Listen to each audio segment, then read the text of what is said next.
papa, moi esia, papa, oh. Jolly papa, moi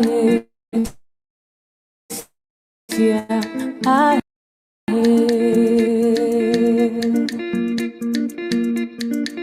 Jolly papa, moi esia, papa, oh. Jolly papa, moi esia, ah.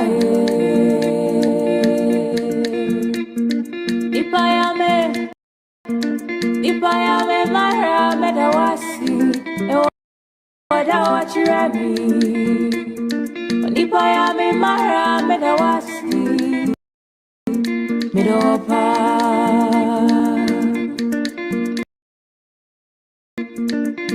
Tamuno ten, tamuno bo. Obasi zizio, deme ho, meka ho.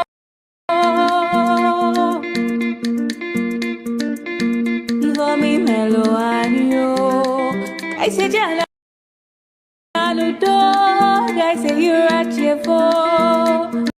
Damn oh, mega oh. Kali papa moi esia papa oh. Jolly papa moi esia ah.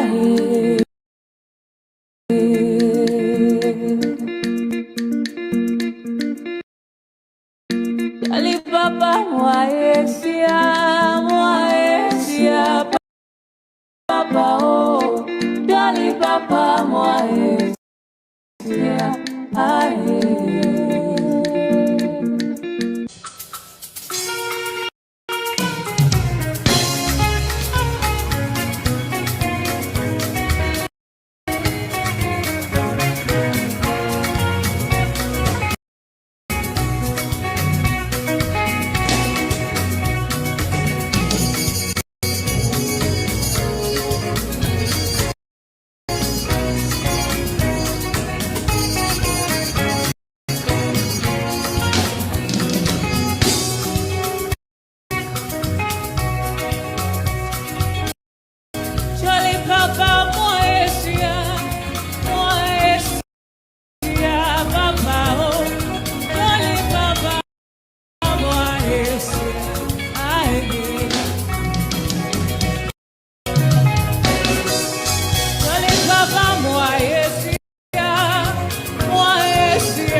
The universe bear witness to the sacred code. The ground beneath us does not yield to seasonal guests. The tenant cannot sack the landlord. The employee can never sack the employer. Mazi Nnamdi Kanu remains the supreme leader of IPOB. His command is final. Whatever he says goes. Pursuant to the strict authority of the supreme leader and the sacred unyielding IPO code of conduct, the third administration of the DOS is hereby dissolved. The sentence is passed, your names are permanently erased. Chikaedozi, you are sacked. Tonin Surumike, you are sacked. Austin Agbanim, you are sacked. Chukurio Forma, you are sacked.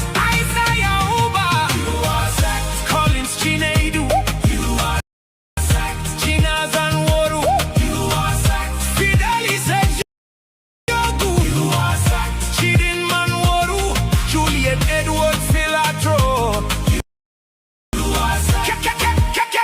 Keuda, you are indefinitely expelled. You are Nigerian agents. Stay off from IPOB. You no longer speak, you no longer act for the children of light. The employee cannot fire the boss. Tenant cannot sack the landlord. Mazi Nnamdi Kanu is the leader, the supreme leader of IPOB. Through the trials, through the chains, his word remains absolute. Whatever Mazi Nnamdi Kanu says goes. Whatever the supreme leader says goes.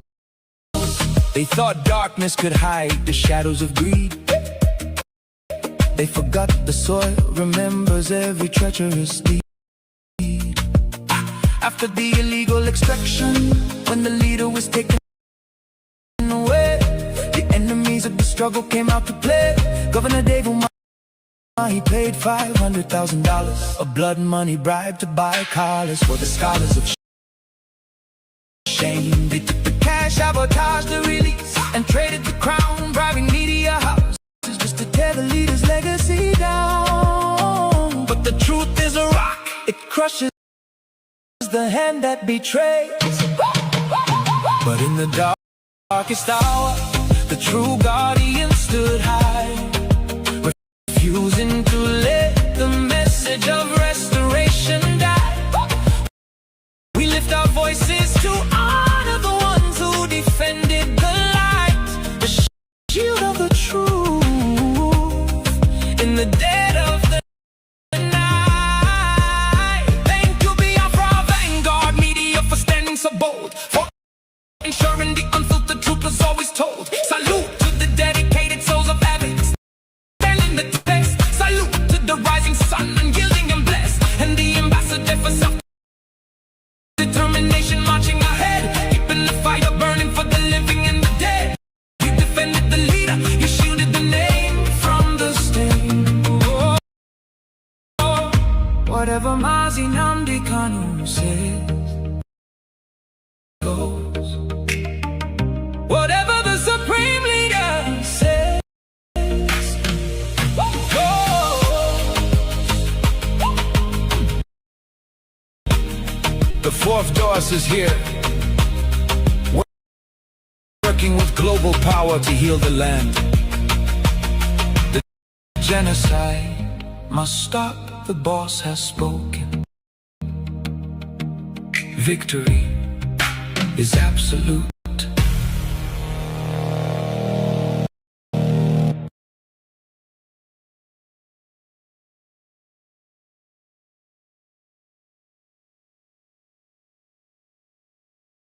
prayer of David from the book of Psalm, chapter 7.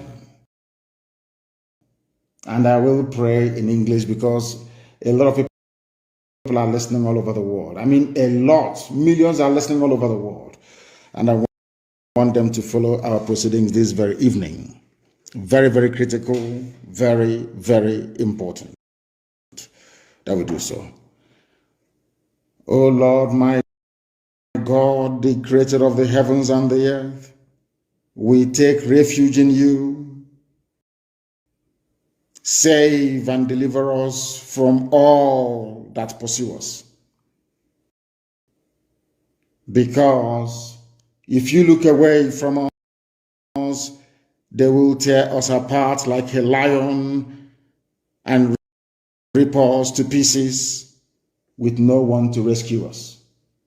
Because the world is against Biafra for no reason. We are hated, we are despised for no discernible reason. Only thee, O Lord God Almighty in heaven, is our Savior, not man.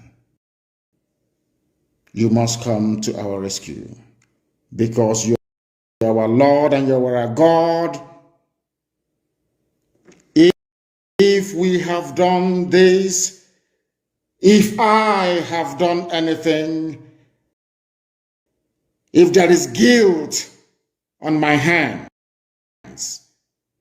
if I have repaid anybody, be it friend or an adversary, with evil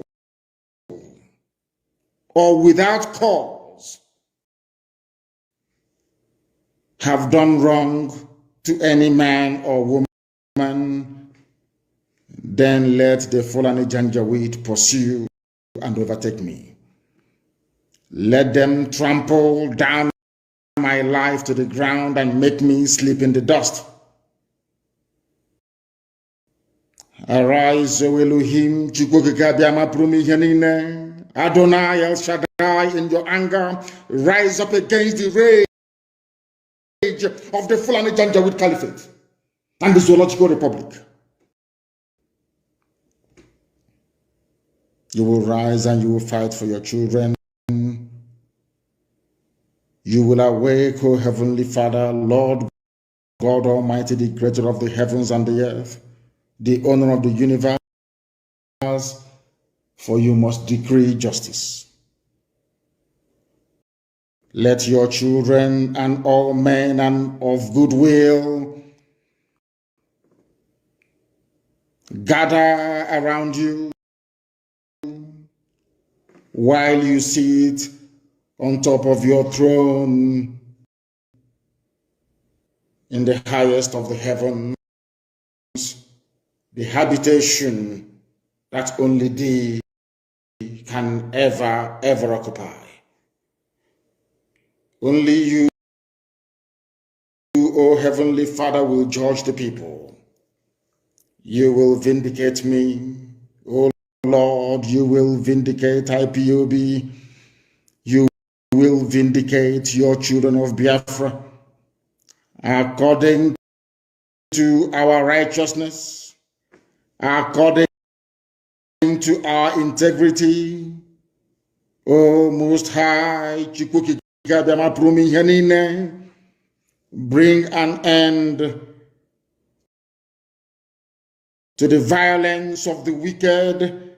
Bring an end to Fulani Janjaweed violence in our land. Bring an end to their abductions. Bring an end to their kidnappings.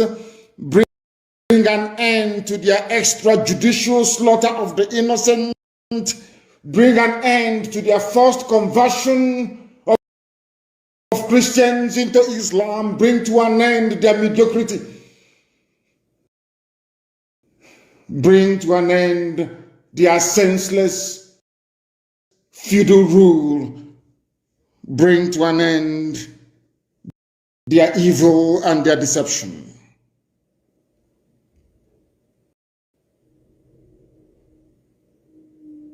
Come and secure the righteous. because only you, O God Almighty in heaven, can see in the dark. Only you know the hearts of men.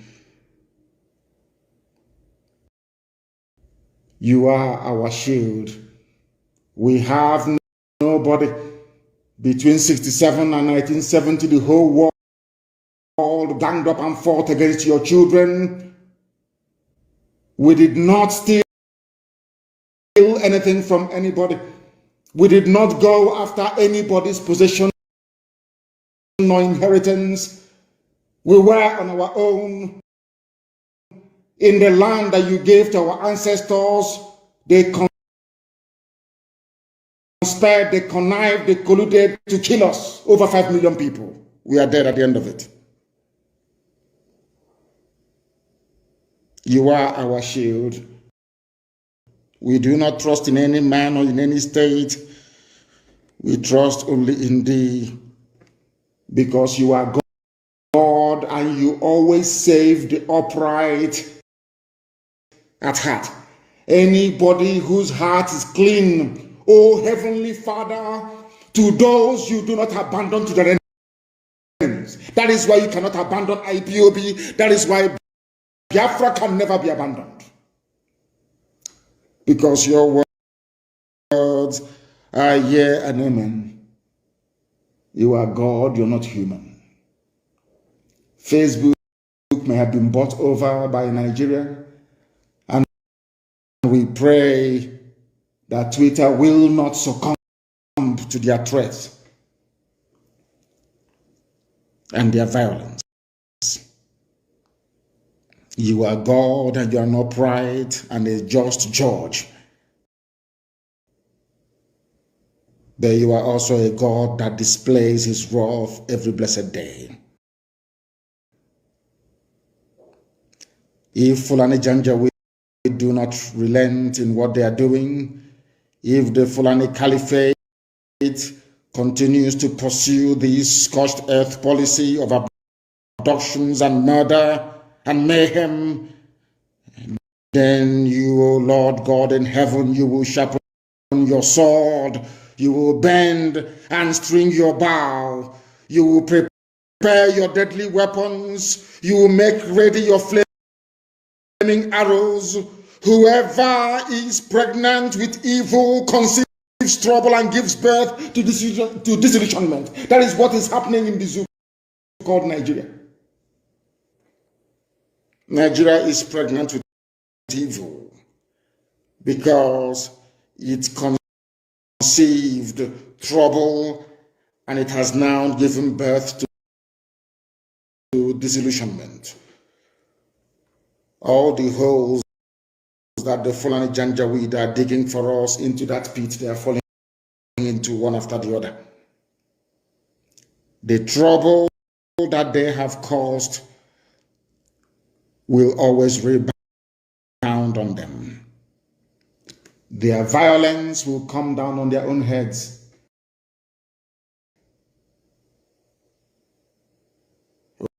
O Heavenly Father, for we shall give thee thanks always, all the days of our lives, because only thee is righteous. We shall sing songs of praise unto your holy name, O Most High.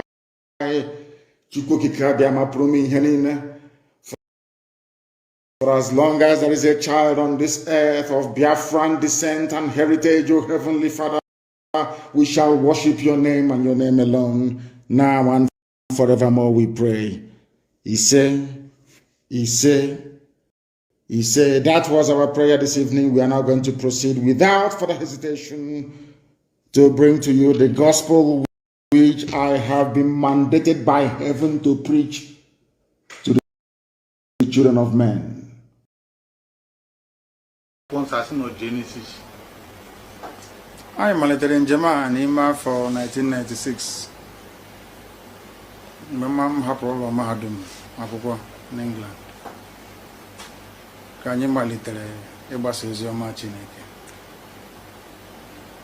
O nwete hiwere mgbe ha na-akpọ Igbo National Movement. Hedinye m ozi ndị ụlọ n'afọ 1999 erute n'ime 2000 ka m nọzi na Lagos na ebe a na-akpọ Irakari Estate ka m na-anụ n'akwụkwọ na-agbasa ozi bụ newspaper na nwanne anyị nwoke na-ekwu ihe gbasara nnwere onwe Biafra. Ụbọchị ahụ ka m nọ n'aha myself nke izizi na mgbe esi ebe o si otu a dịrị na m ga-ahapụ ihe niile bụ ozi nke edinyere m ka anyị nwee ike chịkọta aka ọnụ hụ na Biafra bịara ọsịsọ n'ihi na o tegokwanụ m malitere ije ọnwụ tata ka anyị bidoro kamgbe 1996 anyị na-alụkwa n'ọbịa ruo mgbe anyị hiwere redio Biafra na 2009 site na enyemaka ụfọdụ n'ime ndị masọpụ nyere anyị ọnwa 3 sọsọ kama na anyị bugidere ibu ahụ wee ruo ọnwa nke 7 werekwa ihe niile nwere mgbe oge ahụ wee tinye n'ime ya emegide ya ego adịzighị ọda m rụọ ọrụ kpatakwa ego wee malite redio Biafra nke a bidoro ọzọ na 2012 n'ihi nke a na nke anyị mebiri na 2009 ọnwa 7 awụghị nke ọzọ nke anyị hiwere na 2012 ọ dị iche. Kọtụrụ anyị ụmụ ihe unu megasịrị ịtọ ebe ha mara ihe anyị ahụ dị n'ime mana kọtụrụ anyị ihe gbasara ọrụ unu n'ebe ahụ. Anyị gbasa ozi ọma Chineke ịkọwara ndị be anyị ebe anyị si pụta ịgwa ha gbasara omenala na ọdịnala anyị na ọkwanụ site n'ịhụnanya Chineke ka Biafra ga-esi wee nwere onwe ya ọ wụghị site n'ike mmadụ dị ndụ. Anyị bụ ozi nke anyị na-agbasa ndị be anyị ha nwekwa n'ike ghọta ya n'ụzọ ahụ anyị si wee n'ezighị bụ na anyị hapụ Chineke nnakara eluigwe na bụ Chukwu okike abịa ma onwe ebe anyị ji azụ aga ọ ozi a ka anyị gbasara ndị be anyị wee ghọta ya mekwenye n'ihe gbasara Biafra ji na-ada ụwa niile n'ụbọchị nketa. N'ihi ya mgbe ụfọdụ ndị mmadụ na-asị na ọ bụ redio Biafra nke ehiwere n'izizi 2009 na-akpa ike ruo taa anyị asị ha mba na mgbe ahụ anyị ejizighị ego sọsọ ọnwa 3 ka anyị nwetara enyemaka n'aka ndị masọbụ ha akwụsị si na agaghị eweta ego ọzọ n'ihi na ndị na-achị achị oge ahụ ga-anaghị enye ụwa zuru ike nsogbu si ya kee ihe o ji na-enye redio Biafra nkwado ebe ha nwa na-enye ya ego osizie na ya ga-eweta enyemaka ọzọ. Anyị gaa n'ikuku gbasa ozi si ụwa niile biko unu bịa nyere anyị aka unu bịa chọrọ anyị ego ka anyị wee na-aga n'ihu. Ha si na onwe ego ha ji redio Biafra daa na Ọktoba 2009 mbanye ụgbọelu nata ụlọ ka anyị bịa gwa ndị be anyị ka ha nyere anyị aka. Agaghị m akpa aha ndị ahụ kama ụfọdụ ime nọ na Lagos, ụfọdụ ime nọkwa na Enugu, ụfọdụ nọ na Nnewi. Na-arịọ ha ụtụtụ ehihie abalị biko unu bịa nyere anyị aka ka anyị were redio Biafra ọzọ. Ha si na onwe ego ha ji na ndị na-achị achị ga-ekwe ha ka ha nyere anyị aka. Redio Biafra daa anyị anọgide. Osote mbụ Uche Mefọ na-enye m nsogbu ụbọchị niile na-asị m biko mụ hiwe redio Biafra ọzọ. Nsị ya leenụ ka ekwere ebe anyị ga-enweta ego ọsị nwere ego m were mee ya. Eru 2012 m were ego m were tinye na redio Biafra na shortwave. Onweghị onye ọwụla guzoro sọsọ ya pụrụ iweta ego shortwave. Ọmụ a wetara ya. Uche Mefọ nyere m aka anyị wee na-eme ya n'ụbọchị nketa. Ọ ka o si wee dị. Ihe mere redio Biafra ji wee na-ehi ndondo na-ada ụda ebe dị n'ụwa sọtụrụ bụ nke a. Anyị na-ekwu nke bụ eziokwu. Anaghị m atụ egwu mmadụ, anaghị m asa anya kama ana m erubere mmadụ ibe m ugwu, ana m erube isi, ana m akwanye ndị okenye ugwu kama anaghị m atụ ha egwu. What type of Biafra do you want? The type of Biafra I want is the Biafra of my ancestors, the land of the free, where people are allowed to pursue their daily endeavors without interference from any higher authority, where individual and collective autonomy of every component ethnic nationality within Biafra will be guaranteed, not just by law, but by virtue of our existence as dignified human beings. A Biafra that will be demilitarized, a Biafra that will be forward-looking, innovative, creative, run on clean green energy, not reliant on gas or petrol.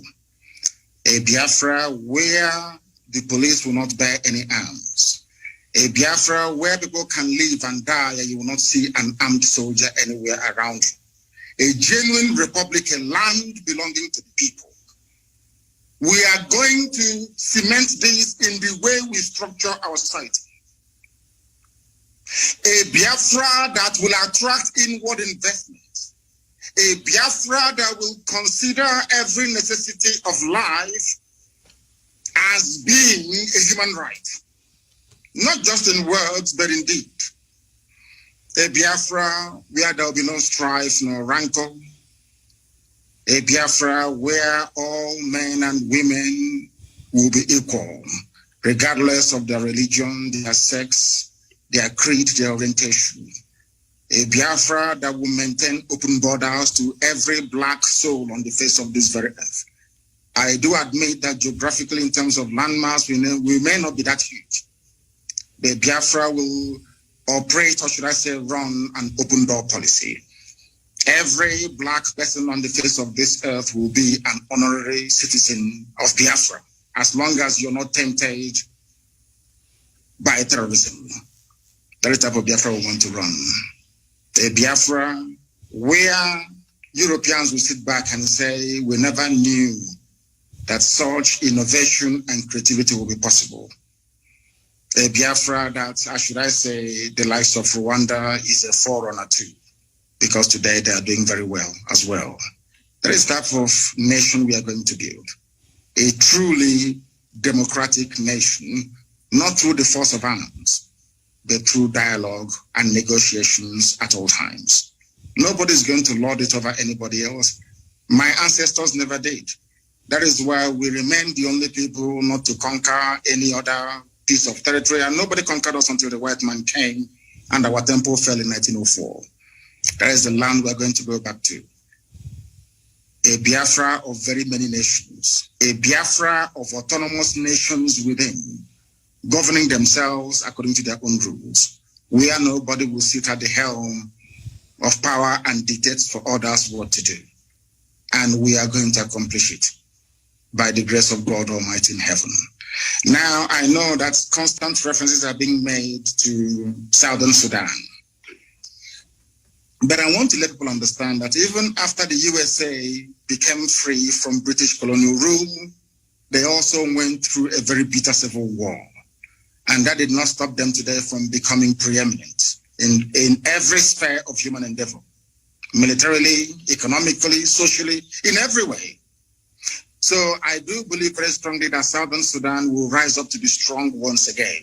All these are teething problems. You also mentioned the issue of factionalism. It is when people put the interest of themselves and their controllers well and above that of those that they are serving.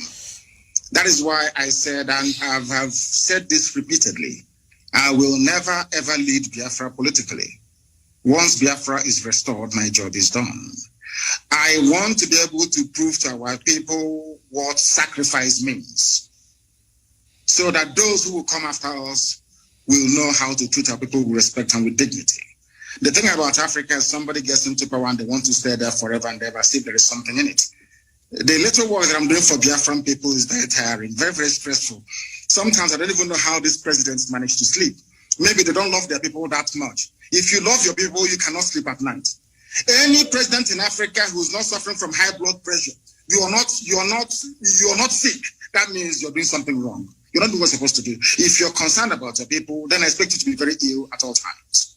So that is the type of Biafra that we need. That's the type of Biafra we're going to have. A type of Biafra where the wealth, well-being of Sub-Saharan Africa flows from.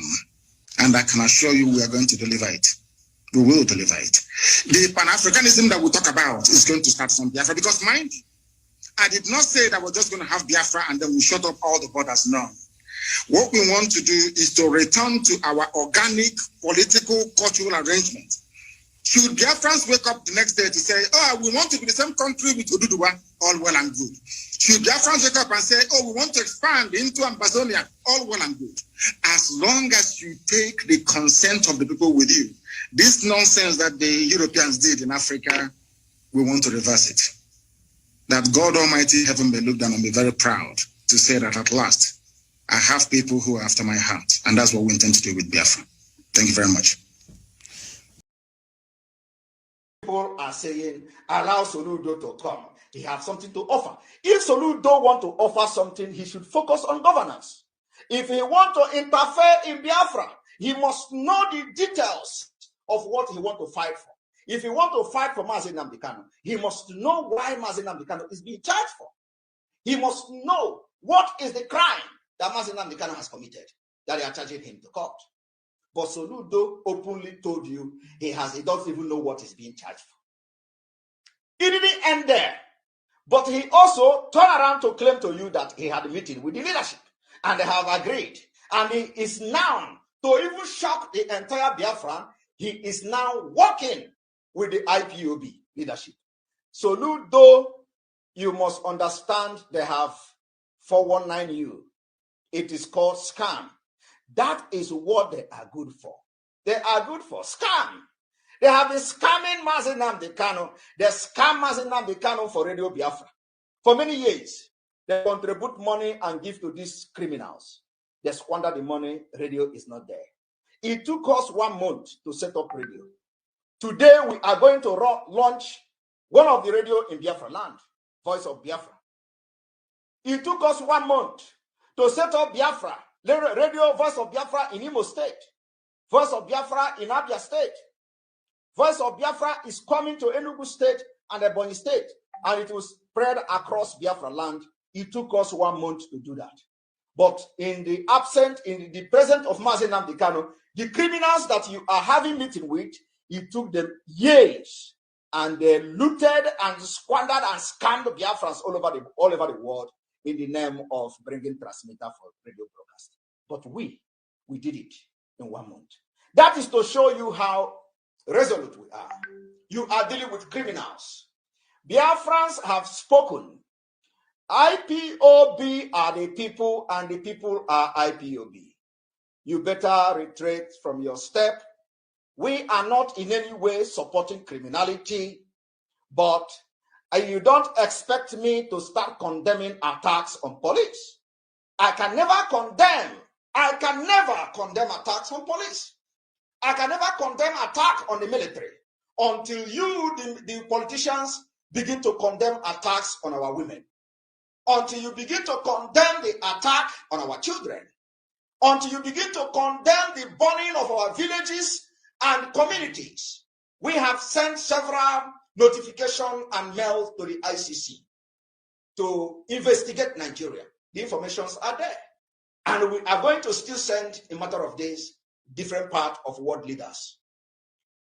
So, if you are expecting Simon Ekpa to come and say, oh, we condemn the attack here, without you condemning the attack on the people that I'm representing, I will never do that. I don't know what is the rationale behind that. Somebody will be expecting Simon Ekpa to say, oh, we condemn the attack in the police station, we condemn that. The attack has been there before Simon Ekpa come into the picture.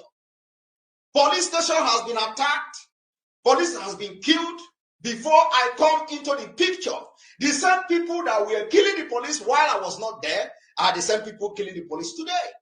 And I'm not paying attention to whatever they do. I am paying attention to those killing our women and children in their villages.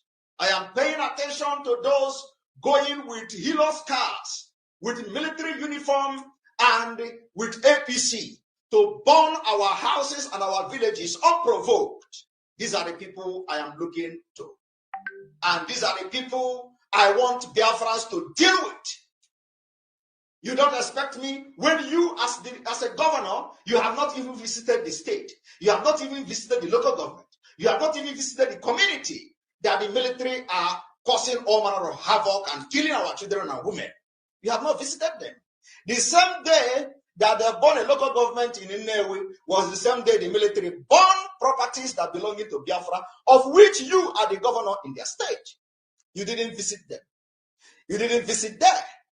Rather, you visit the local government.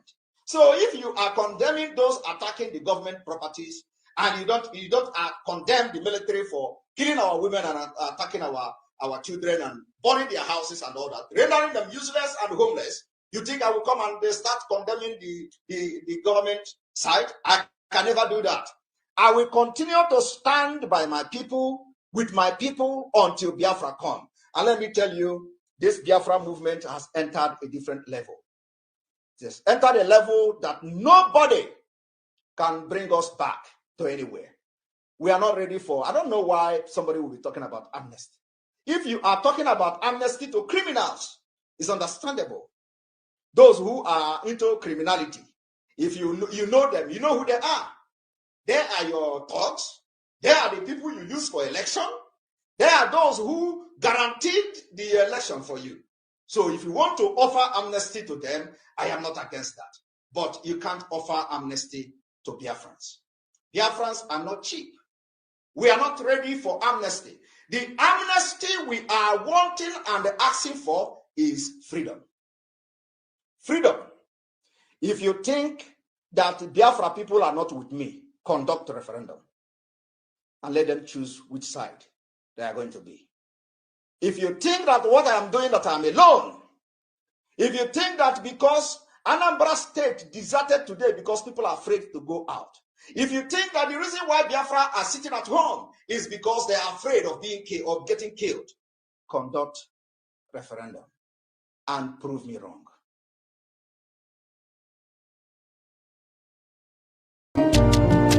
The very oldest language on the face of this very earth. Because I can say that from what I have just listened from you, it is just not ordinary. Very wonderful.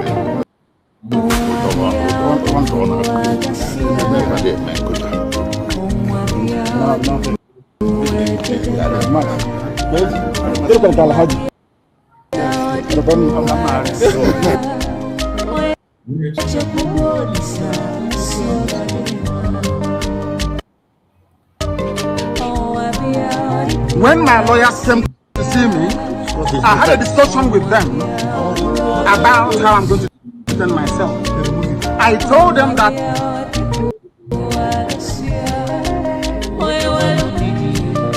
Mazi Nnamdi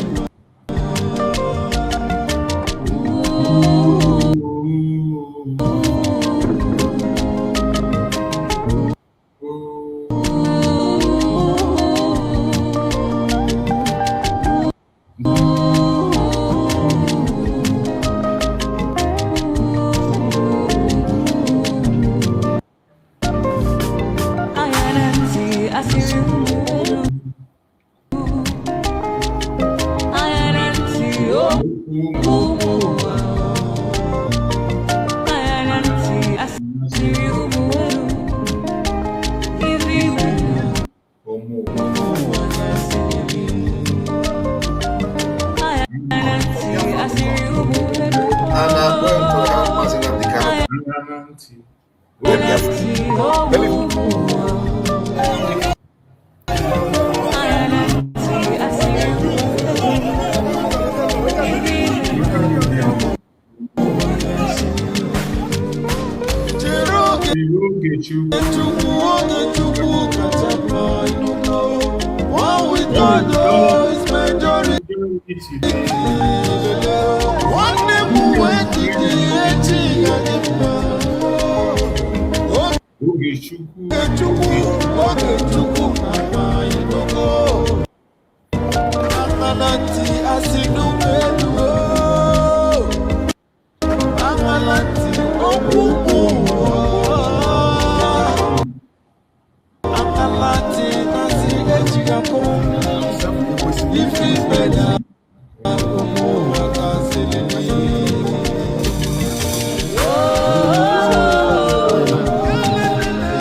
Welcome, welcome, welcome, welcome. Thank you for joining us on this morning program. I appreciate everyone who has connected to this program, wherever you are connected from. Whether you are joining us on YouTube, where I am hosting the program, or you are joining us on TikTok, or you are joining us on Facebook, or you are connecting to us on X. I welcome you and I appreciate you for being part of this program. As you join us on this platform, kindly like and share the program to other platforms. Share this program in your WhatsApp groups. Share to family and friends. Share it in all your network channels. You never can tell who is going to come across this message. This platform is not here to instigate violence. We are not here to promote hate. We are not here to attack people or individuals. We are not here to attack any race or religion.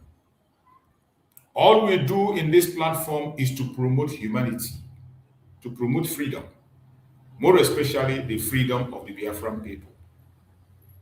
What we do in this platform is to present Biafra as the only remedy to the failed state Nigeria. When we say Biafra is the only remedy, we are not looking down on other ethnic groups and other regions. Everyone is entitled to their opinion. If other regions choose to remain Nigeria, that is their wish. I can't stop them. At the same time, as we, the Biafrans, have chosen to be free from Nigeria, nobody should stop us. When we say Biafra is the only remedy, what we mean is live and let's live. We are not going against anybody. We are not attacking anybody. We are only asking for our legitimate rights. The right to self-determination, the right to decide our fate, the right to choose where we want to belong. That is all we're asking for. And that is not much to ask. It is a legitimate request that we, the Biafrans, are making. And we are using every medium, more especially the social media, to express our views. We know that those who are against us, the Nigerian government and their handlers, they own all the media. They have the wealth, they have the contacts, they have all the connections. And they are doing everything humanly possible to stop us from getting our freedom. They are doing everything they can to make our freedom fighting look violence. They are trying everything they can to blackmail us, but we will not allow them. We are in a time that all eyes should be open. A very interesting time that so many questions that have been asked right, left, and center have been answered. We are in a very interesting time. A time that no stone will be left untouched. A very interesting time. Even when they have succeeded in taking Mazi Nnamdi Kanu away from the picture, kidnapping from Kenya, extraordinary rendition him to Nigeria. They took him to their court, he defeated them, and they refused to let go. They came back and convicted him with a non-existing law. And they thought after doing that Biafra would be over. But they just ignited the fire of Biafra in every one of us, Biafrans. They only succeeded in igniting the fire inside us, each and every one of us, Biafrans. And today, our voice is louder than ever. The voice of our supreme leader, even in detention, is louder than ever.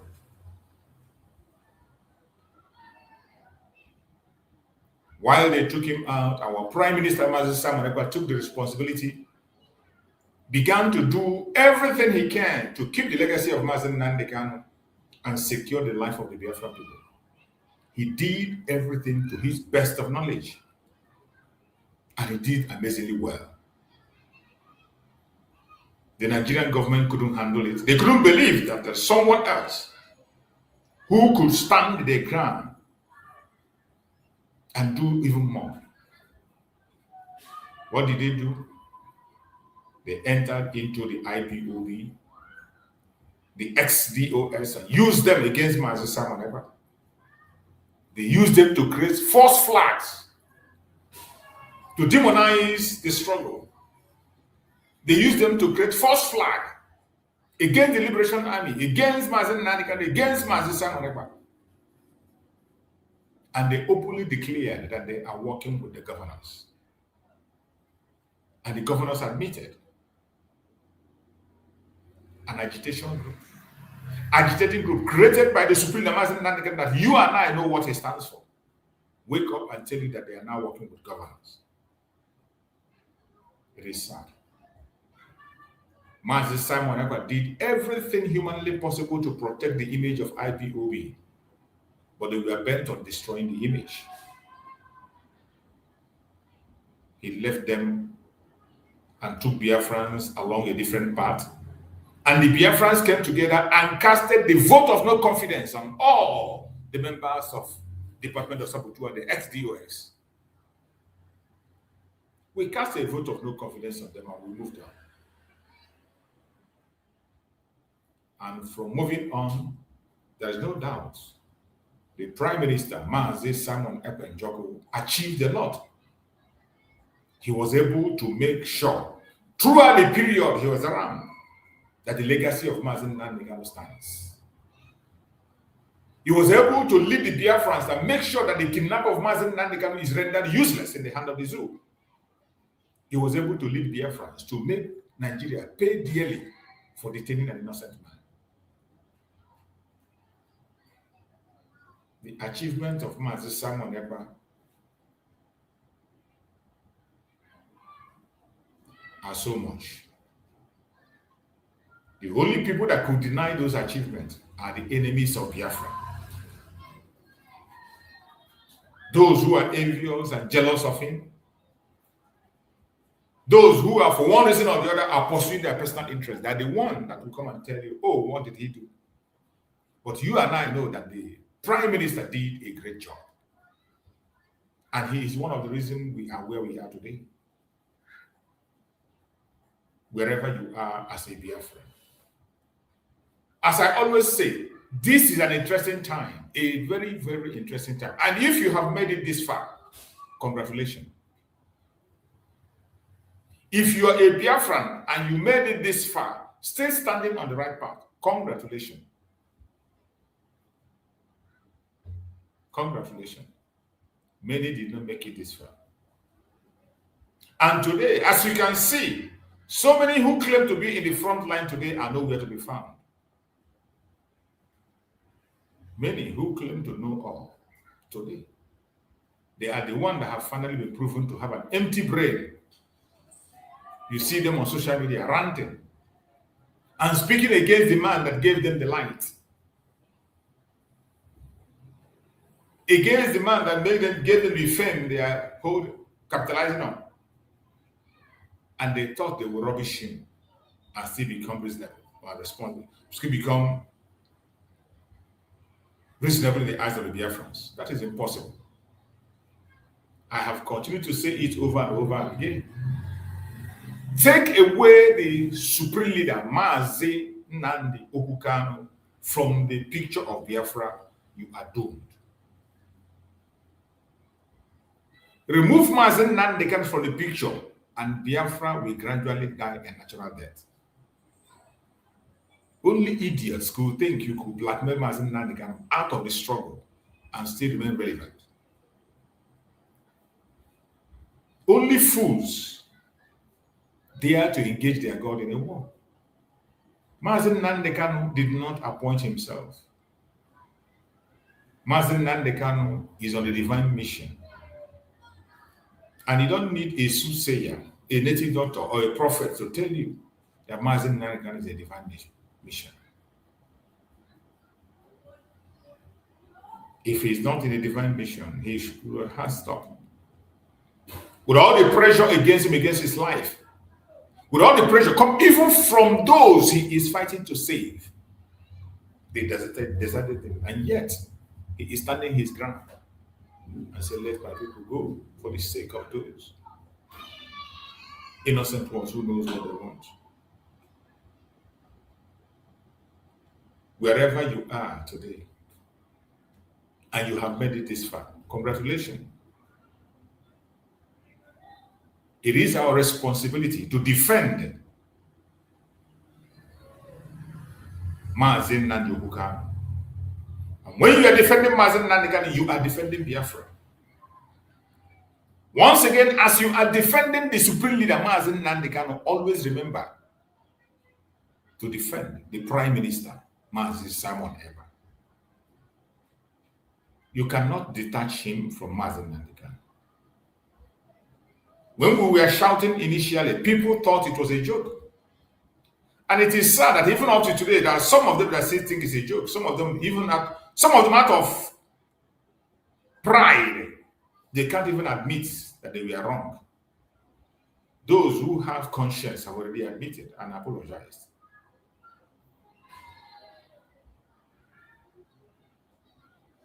You connive with the enemies of the people and lied against an innocent man and made sure he was put behind bars. A man who is fighting for your future.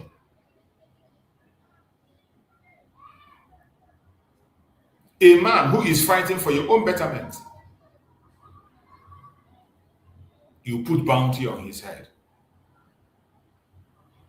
And today you have seen the result of what you did. Our Prime Minister is going to be coming to court on the 5th. And we believe that the hand of God is already upon him. I strongly believe that the hand of Chukwu Okike is already upon him, and he's going to join us. And the enemies will be ashamed once again. We must continue to be strong. We must continue to be resilient. This is not a time for propaganda, blackmail, infighting, and unnecessary hate. This is a time for reality. A time for reality check. This is a time for reality check.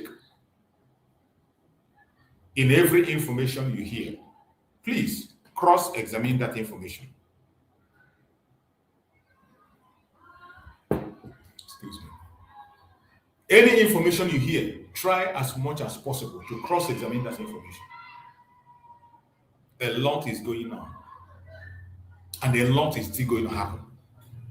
It is not yet over. Some of us are allowing the enemies to use us, either knowingly or ignorantly. The strongest message that can be preached, the most important and useful message to preach at this point in time is the message of oneness, unity. Unity of purpose. Don't allow the enemies to use you. As a Biafran, do not allow the enemies to use you. If you make yourself available, they're going to use you, either knowingly or unknowingly. That is why I always say, if you are not sure about an information, keep silent. Whichever person or any group that is fighting for the self-determination of Biafran people, whatever projects they have, if you are not convinced about it, keep silent. Let those who are convinced work with it. Don't attack it. Don't attack it. Every one of us should focus on the real enemy. As I said before, it is a very interesting time, and more interesting things are going to happen. I welcome every one of you that have joined me. I can see Gentle. Thank you so much, Gentle, for being there on TikTok. I appreciate you. Gentle, thank you so much. And every other person that is there on TikTok. I welcome you, Salvation. Thank you for joining me. My brother Gerard, thank you for joining. And those who are joining on other platforms, I welcome every one of you. Thank you for being part of this program. Today, being weekend, I wish every one of you a very happy weekend. I know weekend is the time that we spend time with our families and do some personal chores, but so many of you have made their choice to be with me in this program this morning. I appreciate you and I thank you once again. As you join us, like and share, like and share, like and share. Very important. That is the only way you can support us on this platform. Liking and sharing will not remove anything from you. It's not going to take your data. Neither is it going to take money from you. You like and you share. Invite others to join. Today being Saturday and weekend, we are discussing on a topic which says the shocking truth about self-hate. The shocking truth about self-hate. Self-hate among Biafrans that could destroy the freedom movement forever. We are discussing the shocking truth about self-hate among us Biafrans that could destroy the freedom movement forever. I want you to pay attention to this topic and listen with an open mind. Listen with an open mind. Don't take it personal. You know that our platform here is not meant for attacking anybody. We are not here for propaganda. You are entitled to your opinion as far as we are concerned in this platform. Whatever be your opinion, you are entitled to it. You have the right to make your choice. What you want to believe. It is all up to you. And you will be held responsible when the time comes. So today, I want you to join us on this discussion with an open mind and open heart. Keep your sentiment and hatred aside, even if you hate me. Keep it aside. Let's go with the legitimate discussions and information. Overcoming self-hate. Building self-confidence. And promoting unity. Lessons from Biafra question, true human rights, peaceful civic engagement, and dialogue. We will try as much as possible to break this topic down to the best of our knowledge. Just give me a little of your time as we go through it.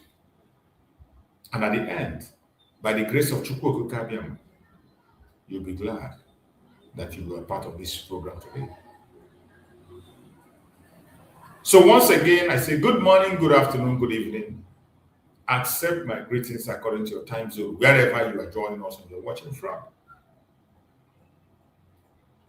Wherever you're watching around the world, thank you for joining today's live stream discussion. Today's topic is one that goes beyond politics. It goes beyond ethnicity. It goes beyond religion.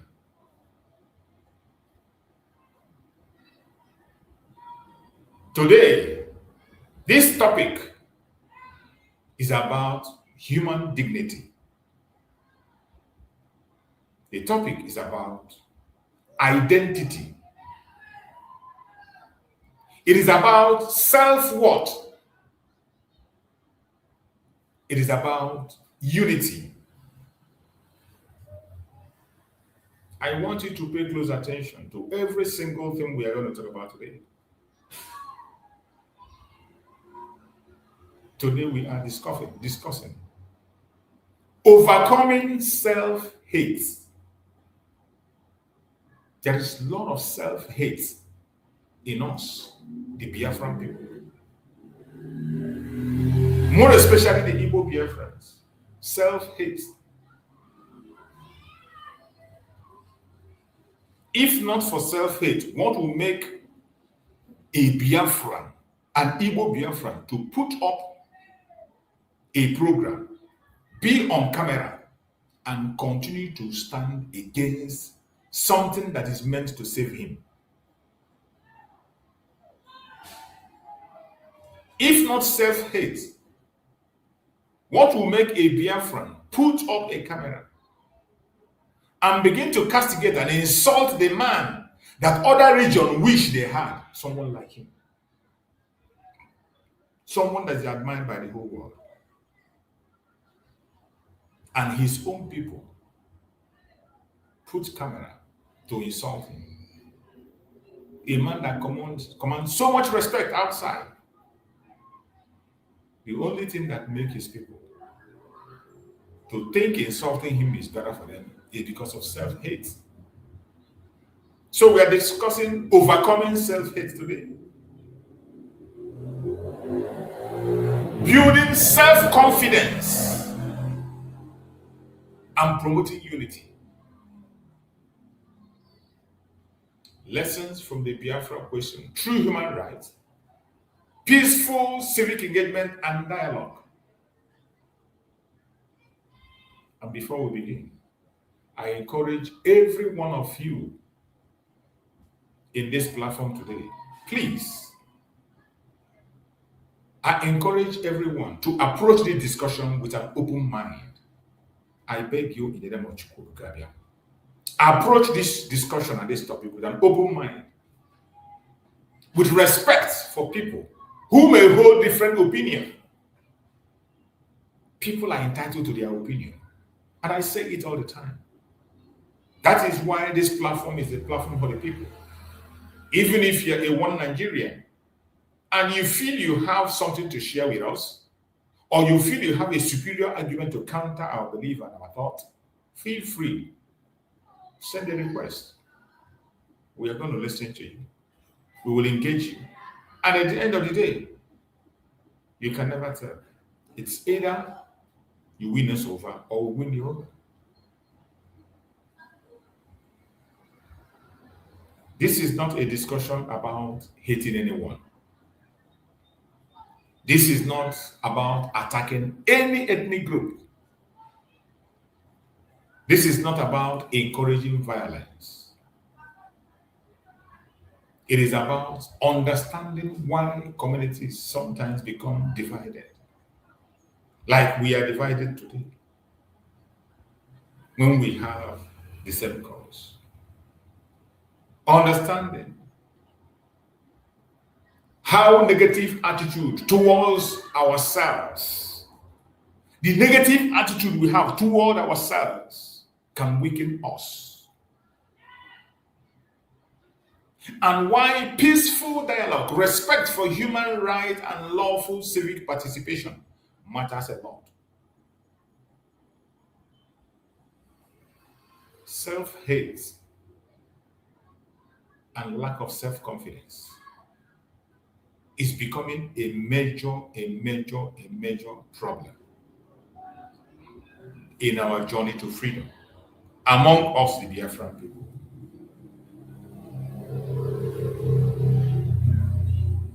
When we talk about self-hate, some people might be asking, what is self-hate? Some people might have different meanings to self-hate. So let us begin from there. What is self-hate? Self-hate occurs when individuals or community begin to believe negative things about themselves. When you begin to believe negative things about yourself, that is self-hate. Each time you believe negative things about yourself, you are self-hating yourself. Whenever in this journey you are a part of the struggle, you are a Biafran, and you are believing negative things about the Biafran people, you are hating yourself. That is self-hate. And we have seen it in so many cases. In some cases, you see that it is the people who are supposed to be the Biafrans are the ones that bring up negative things first, even before our enemies speak about it. They promote so much negativity. It is a Biafran that will tell you, oh, don't want to be free. If we're free, we'll kill each other. When this freedom comes, it's like we'll kill ourselves. Oh, is it how the Biafra is going to be? If this is how Biafra comes, let it not come. Oh, this and that. This kind of negative things about Biafra. Each time you reiterate those negative thoughts, you are self-hating yourself. There are so many of us. When they start talking about Biafra, they will always focus on the negativity. There are some of us that have so much negative energy that they don't see anything positive in someone else. Some of us are so negative in our thoughts that when somebody is giving you a legitimate information, that when you are dealing with your brother, you always focus your mind on negativity. I have seen so many people in that, even on this medium space, who claim to be Biafra agitator. But everything you present before them, they must find negativity in it. Anything, no matter what that is self-hate. Just like in the case of Mazi Nnamdi and the court. You see somebody, a matter, something is presented, you say you love the prime minister. Good and fine. And a project is presented to support the same prime minister to be free, to give support to the president, simply because you are not the one that mentioned that, it is not your group, you speak against it. You speak against it, you turn it around, and you blackmail it, and you twist it around. You make a positive thought of the people to become negative. That is self-hate. And I see that a lot in this journey. Self-hate. You see some people, when they talk, you think that the Biafra is so much dear to their heart that they cannot afford to step aside. But when it comes to an issue that we promote the same cause you think they believe in, because the information is not coming from them, because the idea is not from their group, they speak against it and see everything negative about it. Because they feel that their position is threatened, they speak against a genuine project that they know was for good. Self-hate.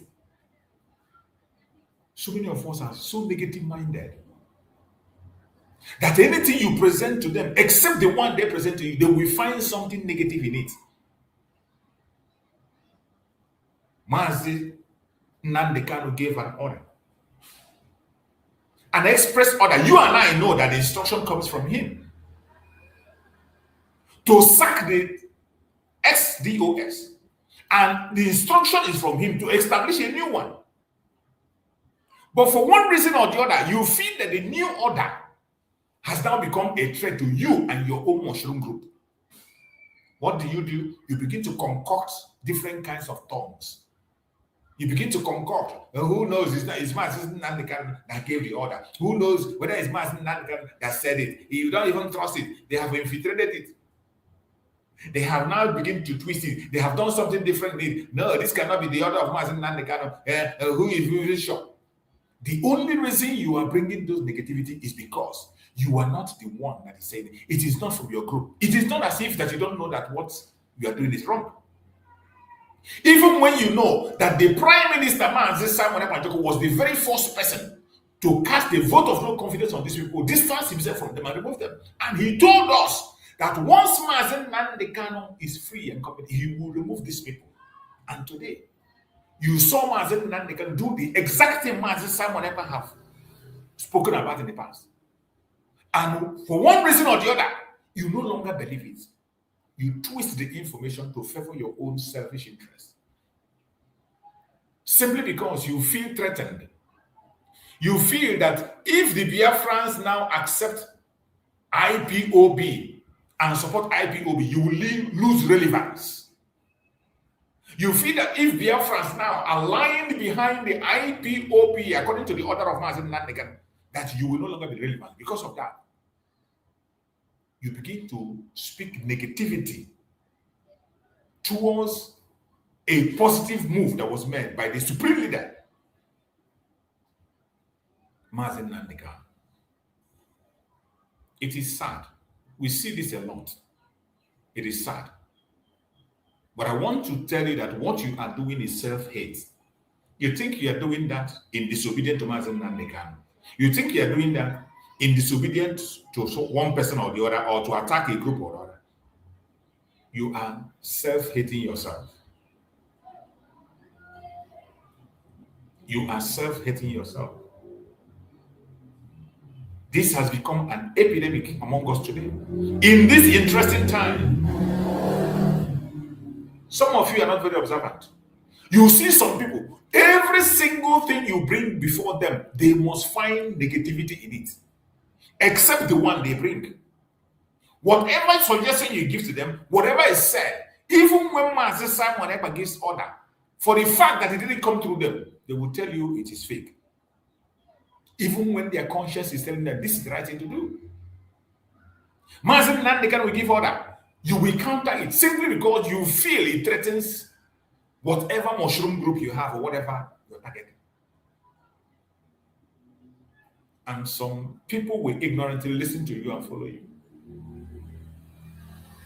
For every person you mislead, you are going to pay. Self-hate. It is important I explain this self-hate so that you will know how we are self-hating ourselves. You can be able to mind the kind of group you belong and where you go to listen and the kind of programs you watch. The face of the struggle is the supreme leader, Mazi Nnamdi Kanu, and whatever he says goes. That does not mean we will not be checkmating those he has appointed. We will look at them with our critical thinking. Look towards every single program that they present. That is what you're supposed to do. Watch carefully. Think independently within any program they project and see, is it for the benefit of Biafrans or for selfish interest? But as for the order of Mazi Nnamdi Kanu and the instruction you're given and the new DOS that have created, it must be respected. It is his order. They must be respected. They must be supported.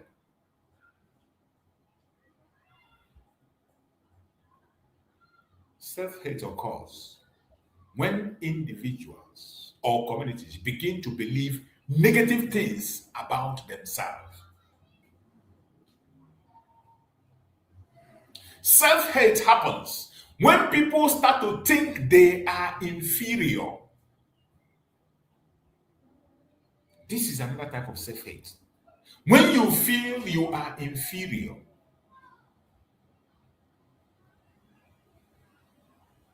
you can't even think independently yourself. You think you can't do anything. You put your hope and trust on external forces to do everything for you.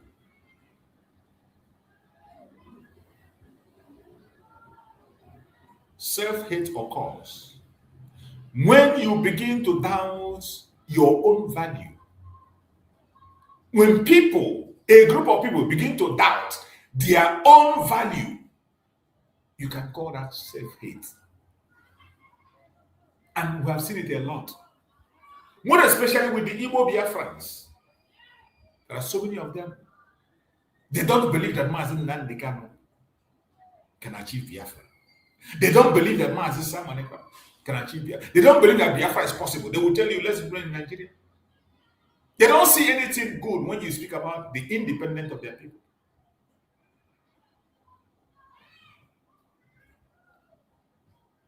They doubt their own value. That is self-hate. When they lose confidence in their own ability, you lose confidence in your own ability. That is self-hate.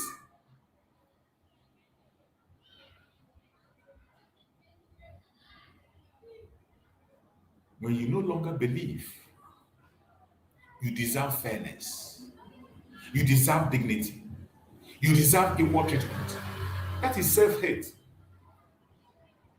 I break it down so that you can understand it. Self-hate happens when you no longer believe that you deserve fairness. You see, today when we talk about fairness from Mazi Nnamdi Kanu, you will still see some Biafrans who is standing against fairness of treatment. When you talk about marginalization, they say, why do you complain? Are you the only one? Even though they know you are demanding for fairness. The same people you are demanding for a fairness that will favor them, they tell you you don't deserve it. These are self-haters.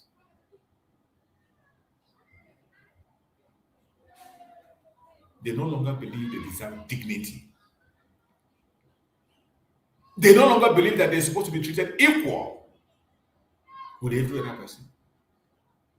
When you speak about fairness, dignity, and equal treatment, they get angry. They don't want you to say it. This happens to individuals. It can also happen to an entire community. And this is what we call self-hate. Maybe you don't know. History shows that many societies recovering from conflict, discrimination, or prolonged hardship have faced these challenges. Self-hate. Like what you are seeing in South Africa today, it is self-hate. The xenophobia in South Africa is self-hate.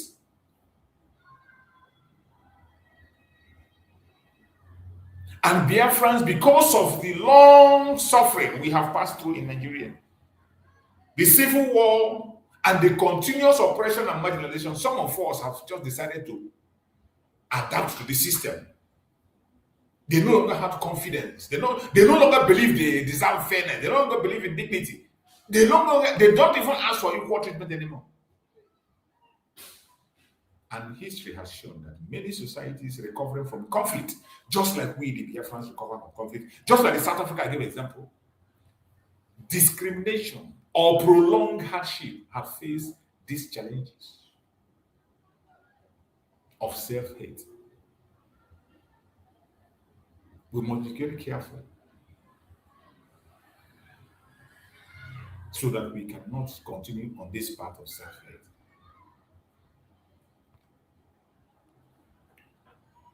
Recognizing feelings is important because communities that value themselves are often better able to engage constructively, preserve their culture, and work towards shared goals through peaceful means. That is why we must speak against self-hate.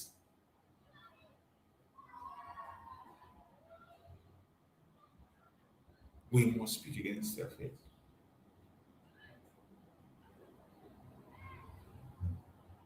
Unity among us is very important. Unity among us Biafrans is very important.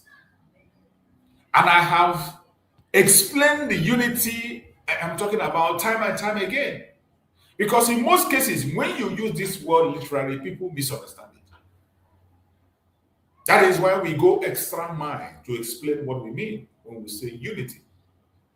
Unity does not mean everyone agree on everything. That's not going to happen anywhere in the world. Has never happened and will never happen. So when we talk about unity, it does not mean everyone agree on everything. A healthy society will always have different opinions. Every healthy society will always have different opinions. Unity means recognizing common interests while respecting differences. Did you hear me? Unity means the kind of unity we need in Biafra struggle, the kind of unity I'm preaching, the kind of unity we are expecting among us is recognizing common interests while respecting differences. The unity of purpose. Our collective and common interest is self-determination, freedom from the evil hand that is holding us. We might have differences of approach, differences of ideas and opinion, but it does not change the actual purpose for which we all gather: self-determination and freedom. Like we see today, some people, they forget the purpose for which we gather. Just like the bunch of clowns who are today focused on attacking Mazi Nnamdi Kanu. Just like they did against Mazi Nnamdi. Even they knew that he was fighting for their own freedom. They blackmailed him. They lied against him. They pushed propaganda against him.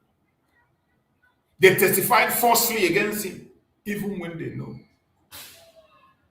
that he was fighting a just cause. Simply because he has a different idea from them. Simply because he has a role they don't have. He has the knowledge they don't have. He has the wisdom they don't have. They blackmailed him. And since they removed Mazi Nnamdi from the picture, where are you today? Have you been able to make any progress? Have you been able to make any achievement? Those that remove Mazi Nnamdi from the picture, the XDOX, what have they achieved for almost 5 years or more?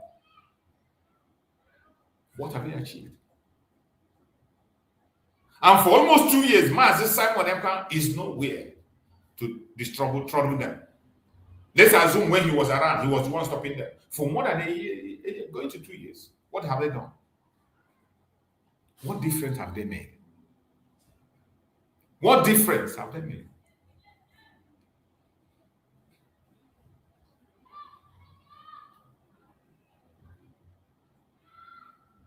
Unity does not mean everyone agree everything. Healthy society will always have different opinions. Unity simply means recognizing interests while respecting differences. Communities across the world often become stronger when they respect one another. Listen carefully before judging. Resolve disagreement peacefully. Work together towards lawful and constructive goal. This is what we are supposed to be doing as the Biafran people. In our community, as Biafrans, we need to respect one another. We need to respect one another. So many of us are lacking that respect. Look at what people are doing against Mazi Nnamdi Kanu. These are the people that in a conventional ground, they cannot stand Mazi Nnamdi Kanu face to face on anything. Talk it personality, talk it wealth, talk education. They are nowhere close to Mazi Nnamdi Kanu. But still yet, they cannot respect their boundaries. Because we are in Biafran struggle and Biafran journey, you think you have the freedom to insult people and disrespect people. Look at Mazi Nnamdi, the kind of profile he had built for himself in Finland, and yet he came down to fight for freedom of his people. And look at how they treated him, insulted him, continued to insult him. Mazi Nnamdi gave up everything, a prince for that matter. They trashed him, called him different kinds of names. The same thing is happening to most of us that are here. You that is the comment section and myself is speaking here. Some people that can't even stand you on any level. Talk about wealth, education, wisdom. They are nowhere. But they find it convenient to insult you simply because you are standing up for what is right in the journey of Biafra. Why wouldn't we respect one another even when we have our differences? Some we go to the extent of talking about your personal life. Lies, not even truth, lies. What do they know? Many of us don't know each other. We just know how we meet online. Maybe we meet on Zoom. In real life, many of us don't know each other. The only thing that brought us together is a common goal and interest. Why wouldn't you focus on that? Respect differences and respect each other. Why? Listen before judging. Some will not even listen. Look at Mazi Nnamdi Kanu now. With all the lie they told against Mazi Nnamdi Kanu. Still tell everyone, some people don't even make investigation. They are already judging. The same thing they did to Mazi Simon Ekpa. Many people who judge Mazi Simon Ekpa without credible evidence today, how far? They have finally realized that they were fighting an unjust cause against an innocent man. They refuse to listen. While we are crying, Mazi Simon Ekpa is the good guy. Mazi Simon Ekpa is innocent. Mazi Simon Ekpa is genuinely fighting for freedom. They never listened to us. They joined the XDOS to judge without listening. The XDOS stopped many of them from listening to the messages of Mazi Simon. That is why today we are bringing those messages they told them not to listen to. So when they listen to those messages today, they compare it to what is happening today. You know, in those days, the XDOS bound them from listening to the message of Mazi Simon Ekpa. So whatever they tell them, they're wrong with it. They don't even listen before judging. Today, we are reposting all those videos, bringing them out. More is going to be coming out. You see the one I played today. Every day, I bring a new one and play for those that have restricted from listening and watching those videos. And they were judging falsely. Today, some of them are still judging Mazi Nnamdi Kanu from a lie from the pit of hell. A lie cooked by the ex-wife. A lie cooked by people who are looking for what I don't know. Invisible people that don't even have a picture. The one that called himself Muhammad Abbas. Nobody knows him. Nobody knows him. And see, yes, people are believing what he's telling them. People are following him. People are even judging Mazi Nnamdi Kanu based on information that is given to them by somebody who is not visible anywhere. You don't even know whether if he's even a Biafran. You don't even know whether if he is the best person to be described as an agent of the government, because we don't know who he is. It was Mazi Simon Ekpa that first of all brought out his picture. Brought out his picture. And he's denying the picture. Till today, he's denying it. And yet, he gives information and you judge based on what he says. Why don't we listen before judging? Why don't we listen before judging? Why can't we resolve our disagreement peacefully? Some of us today, every little things you bring it to social media, your brother or your sister will call you privately, you bring it on social media. I don't know what you intend to gain. I don't know what point you are trying to make. I don't know who you are trying to entice. Private discussion. People can no longer talk to their brothers. People cannot talk to their sisters anymore. Once you call somebody, they are recording. Before you know it, they bring it online and begin to talk. And I ask, what do you intend to achieve? Even harmless discussion that was meant for good, you twist it and make it to be something else. Do we really need to do that on social media? And what are you trying to present? Why can't we simply resolve our issues, resolve disagreement peacefully? Do we really need to engage in chaotic discussion and all this saga? Do we really need to engage in front and back at all times? Why can't we work together towards lawful and constructive goal? Why is it difficult for some of us in this journey of the restoration of Biafra? Why is it difficult for some of us to work together lawfully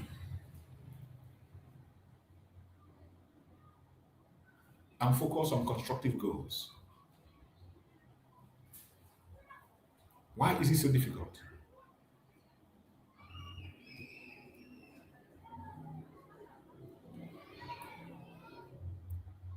Division, on the other hand, can make it more difficult for communities to address shared challenges.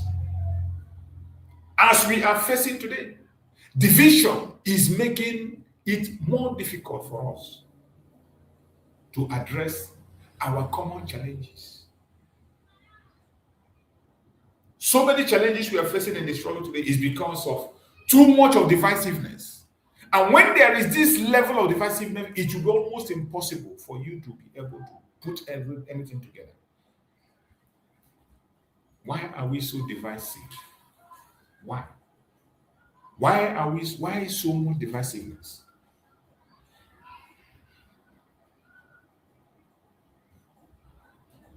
Division can make it more difficult for us to address our issue. History offers many examples where internal disagreement weaken effort to improve social, economic, or political conditions. There are many stories of the history to learn from, and you and I know that.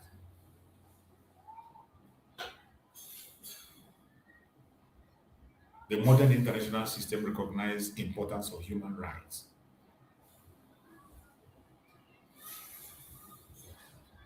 We talk about the role of human rights. Modern international system recognizes the importance of human rights. And this includes the right to life.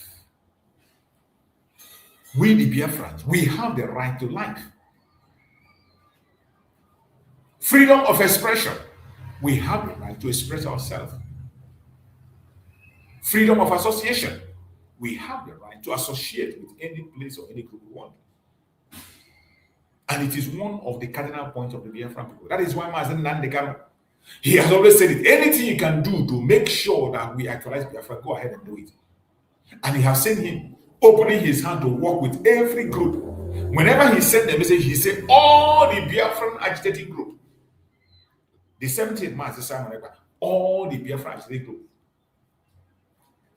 He supports all. He supports all.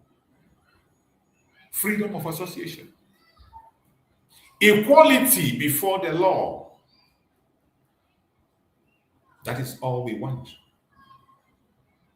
And that is one of the major things we lack in the zoological republic. In Nigeria, they make us feel that we don't have right to life. They condition us on how to live or how to survive. If you want to be alive, there are certain individuals you must obey, or certain race or religion that you must follow. They don't allow us to express ourselves. They do not allow us to associate. This is why we are pulling out from the zoological republic. There is no equality before the law. And if these are reasons why we are moving out, we must not allow these monsters to be part of the Biafran we are looking for. You see Mazi Nnamdi Kanu describe in the video I played the kind of Biafra he is looking for. Equality before the law.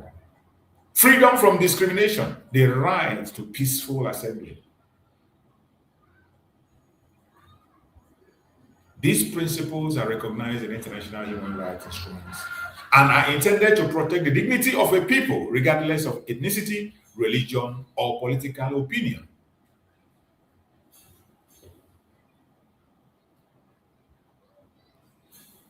We must always remember that there are rights that we cannot give out. There's rights we cannot give up. Our right to self-determination, we can't sell it out. We can't give it up. Right to life, we can't give it up. Right to freedom of expression, right to freedom of association, right to equality before the law. These are rights that we cannot trade for anything. These are rights. We can't trade it, no matter how they try. No matter their attacks, we cannot trade it. At the same time, this right exists alongside responsibilities. All these rights I mentioned,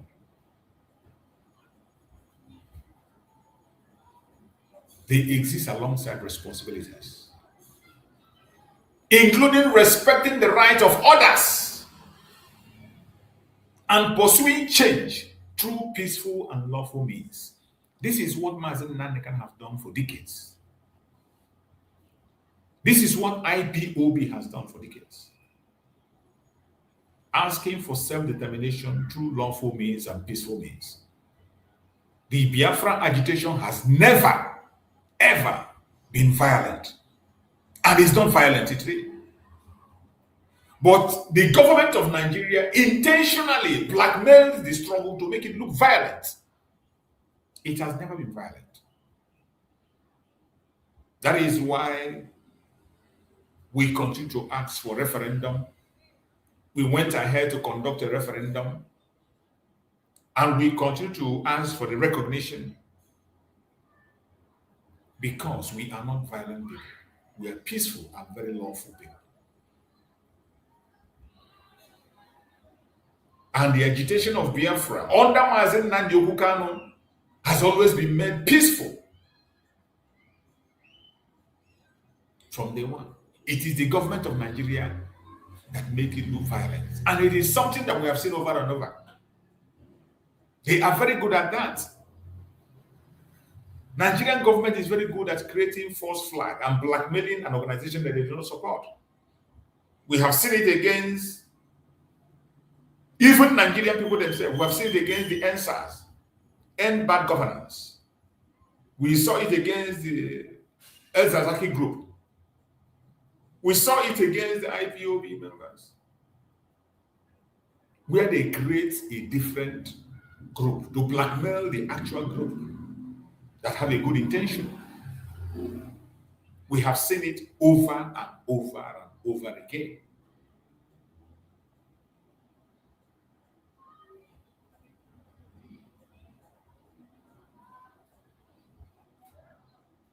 But we will never give up. No matter how they try to stop us, we will never ever give up. We will continue to do what we have to do, when we have to do it, and how we have to do it.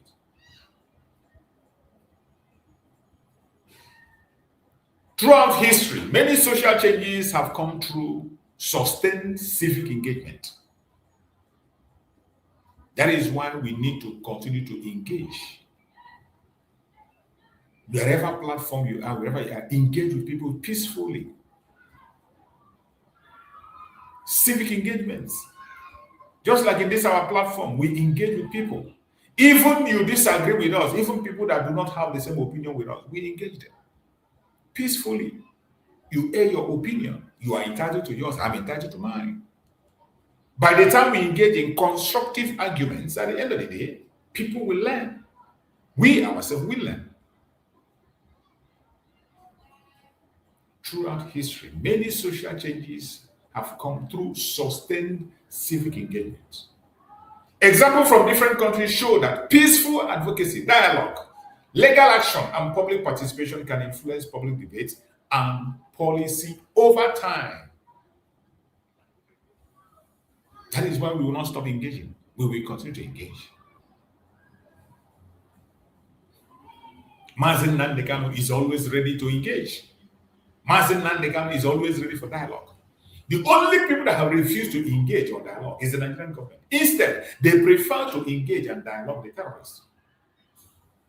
They prefer to engage and dialogue with terrorists, the killers. But those that have legitimate cause, for one reason or the other, they have refused to either engage them or dialogue with them. Peaceful engagement often requires patience, organization, and a willingness to work within legal and institutional processes where possible.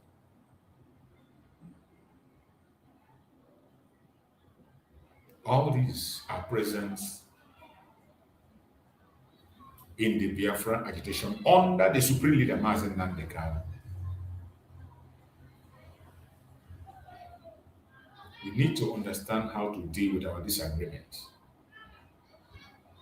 We need to understand how to deal with our disagreements. One of the greatest challenges facing any movement or community is disagreements. There is so much disagreements among us in this agitation. So much disagreements. People may differ over strategy. People may differ over leadership. People may differ over priority, over timing. Disagreement itself is not necessarily a weakness. Disagreement is not a weakness. That is why we need to understand this thing. There are certain things that you can't avoid it. They will always be there. Disagreement on strategy, on leadership, on priority, on timing, it must be there. But it is not necessarily a weakness.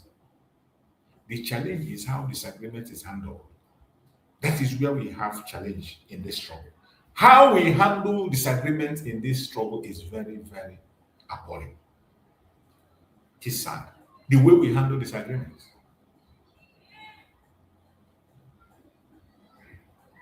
It is sad.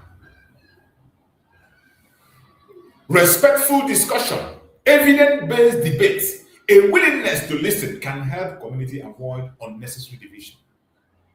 But this is one of the things we are lacking. Respectful discussion. There are some people that cannot even sit with you and engage with you without insulting you. There are many of them in this struggle. Because of a little disagreement, they will insult you. They can't even have the patience of engaging respectful discussion just for some minutes. For both of you to understand each other, they will not. Some of them will claim to come and debate you when they don't even have an evidence. And each of them, I have seen so many of them that come to my platform here and talk something they know nothing about. No evidence to prove. And even when you give them the evidence, they will snub it. Excuse me.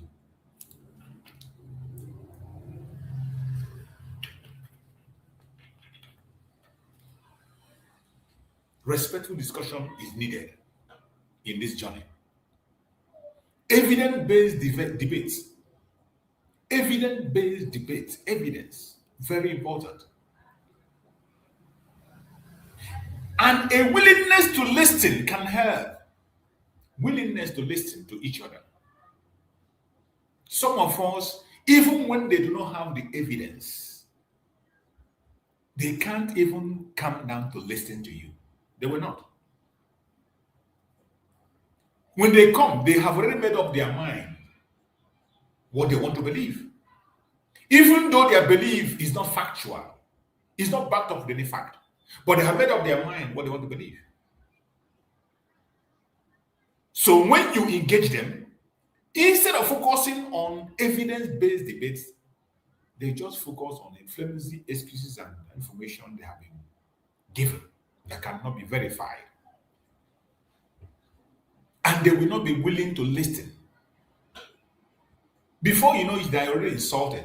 The next thing they put out. Many of them have come to my platform here, bring their baseless arguments without evidence. And when you try to educate them, the next thing they do is they log out. They shout, insult you, and then they log out. There must be willingness to listen. It will help us a lot to avoid unnecessary division. Some of us cannot listen. And this listening is on both sides. Don't think you are superior to anybody. Nobody is more superior than the other. The leadership will listen and the followers will also listen. It's on two-way side. Listening. Each one should be ready to listen to each other. And because of lack of listening, that is why you're having unnecessary divisions on the issues that can be settled if we can sit and listen to each other carefully without any rancor. It is sad. we need to build self-confidence. We need to build self-confidence if we must succeed in this journey. Communities thrive when people invest in themselves. Self-confidence. Communities thrive when people invest in themselves. We are talking about self-confidence. And self-confidence can grow through education, through entrepreneurship, professional excellence, community service, preserving language and culture, supporting young people. Self-confidence. We need to build self-confidence as Biafrans among ourselves by educating our young ones, educating ourselves. Build self-confidence by entrepreneurship. Get something, lay your hand on something. Some of us today, they can swing to any side or any group simply because they cannot be able to fend for themselves. They are easily bought out. They can be bought at any time. In any occasion, they can be bought because they have nothing working for themselves. Entrepreneurship. Professional excellence. Very important. Pursue it. We might not all be professional, but we have to pursue professional excellence so that you can be able to know the area which you can perform. Because there's so many of us today, even when they know that they can't perform good in this area, they won't give chance for others to come in. They only see the professionals as a threat when they come. Just like they saw Mazi Nnamdi. The only crime Mazi Nnamdi committed is that he was a professional. That was what the DOS saw. When they were telling Mazi Nnamdi Kanu, don't listen to Samuel Ekpa, don't go close to Samuel Ekpa, don't leave him, don't go close to him. He's in Finland. The only problem the such DOS saw was Mazi Nnamdi was a professional. He has professional excellence. And they see him as a threat. It was not because Mazi Nnamdi was a saboteur or anything. Because he has professional excellence, they see him as a threat. Instead of them educating themselves, learning, you can learn. You can learn and also improve yourself and become a professional also. But instead of that, they see him as a threat. So we should aspire for professional excellence. We should aspire for professional excellence to be able to succeed. We have to engage in community service also. Community service is very important among ourselves. Be ready to participate in community service. And we must make sure we preserve our language and culture. This is the popular one. Our language and culture. Even though today, many people, when you talk about culture, they have different meaning to what they understand to be culture. When you talk about culture, many people have different interpretation on what they understand as culture. That has nothing to do with culture. We really need to dig back, go deep into that. And I think a day will come when we'll discuss about our culture. Not today. We must preserve our language. Asusu Igbo must be preserved. Igbo Efik, Asusu Efik must be preserved. Igbo Ijo, Asusu Ijo must be preserved. Every Biafran language must be preserved. And we have to support our young people. The young ones among us. Support them in any way you can. Very, very important. Rather than seeing identity as a reason for conflicts, many communities around the world have strengthened themselves by focusing on education, economic opportunity, and civic participation. So instead of you to keep yourself busy, gossiping, instead of you to keep yourself busy, blackmailing, gossiping, and collecting bribe, rat, etc., sabotaging, try and engage yourself in education. There are many ways for people to educate themselves today. It's easier, free of charge. Educate yourself. Seek for economic opportunity and also civic participation. It will go a long way to save you from so many troubles. Leadership is often an important part of public movement and civic organization. Leadership. That is the battle we are having today. Some people want to grab leadership even when they have no idea about, they don't know anything about leadership. They want to lead. They sacked the DOS today. They are running mad because of leadership. They want to grab it by force, even when they have no knowledge about leadership and what it is. They have been there for years. Nothing was done, no achievement, only propaganda, blackmail, and attacks, and creating divisions right, left, and center. Different people may have different views about individual leaders or organizations. In democratic society, it is healthy for people to evaluate leadership respectfully. Remember that word. Just like they say, nobody will talk to Mazi Nnamdi Kanu. No, we didn't say nobody talk about it. But we say, evaluate leadership respectfully. Then ask yourself,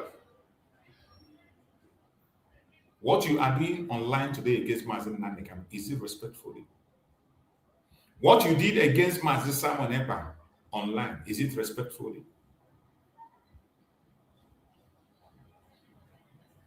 Evaluating leadership is not a problem, but it must be done respectfully.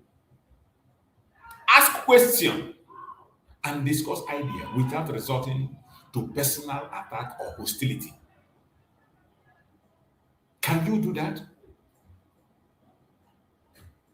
Can we, the Biafrans, ask a question and discuss ideas without resorting to personal attack or hostility? I hope we will try as much as possible to do the right thing this time. Ultimately, strong communities benefit when institutions, principles, and accountability are valued alongside individual leadership.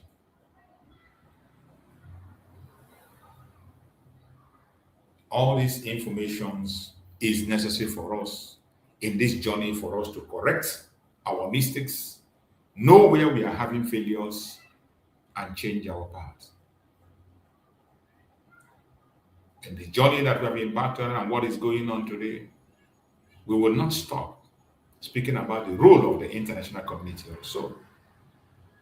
International organizations, government and human rights groups sometimes monitor conflicts, legal proceedings, and allegation of right violation around the world. That is why we will not stop calling on them to pay attention to Nigeria and what is going on in Nigeria. We will continue to call on them, and I hope that they pay attention. The international community have a role to play in what is happening in the Zoological Republic today. They have a major role to play. Their role may also include observing development, supporting dialogue, encouraging respect for human rights, promoting peaceful resolution of disputes. This is all we're asking for. When we call on the United States of America to take action with Trump, even though he's stepping back after so many great moves. And today, I thank God that the European Union is taking the front line. European Union is speaking up on the Christian genocide. You know, all this while the United States have been speaking and they kept quiet as if it doesn't concern them. But now, finally, it's affecting everybody. So this is one of the reasons why we come online every day, we shout and we talk. It is not just a message to Biafrans. It is for the international community to see to hear our plight and know what is going on. The contraption called Nigeria needs help. This is a failed state that needs to be revived.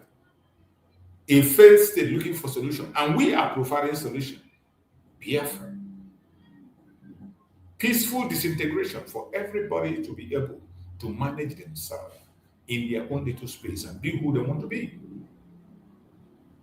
Is that too much to ask? People may have different opinion about effectiveness of international engagement, but many agree that peaceful dialogue and adherence to international legal standards are important. Adherence to international legal standards are important. And this is why we are shouting and calling on the international community based on the case of Mazi Nnamdi Kanu and that of Mazi Nnamdi Kanu. We want international standards to be applied. You know, Nigeria is a lawless country. They went and kidnapped Mazi Nnamdi Kanu from Kenya. Extraordinary, they shot him against international law, and yet they stand on that illegality and they are talking about legality, which cannot happen when you apply the rule of law. When you apply the international legal standard, Mazi Nnamdi Kanu is not supposed to be facing any trial in Nigeria.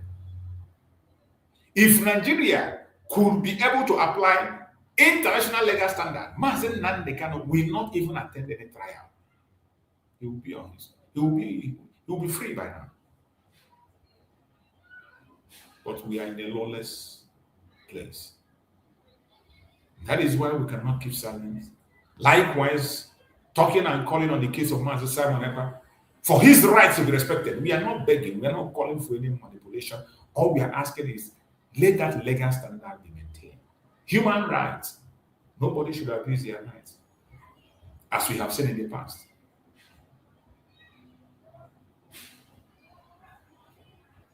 Wherever you are watching this program from, as we conclude today's discussion, let us remember a few key lessons wherever you are watching from.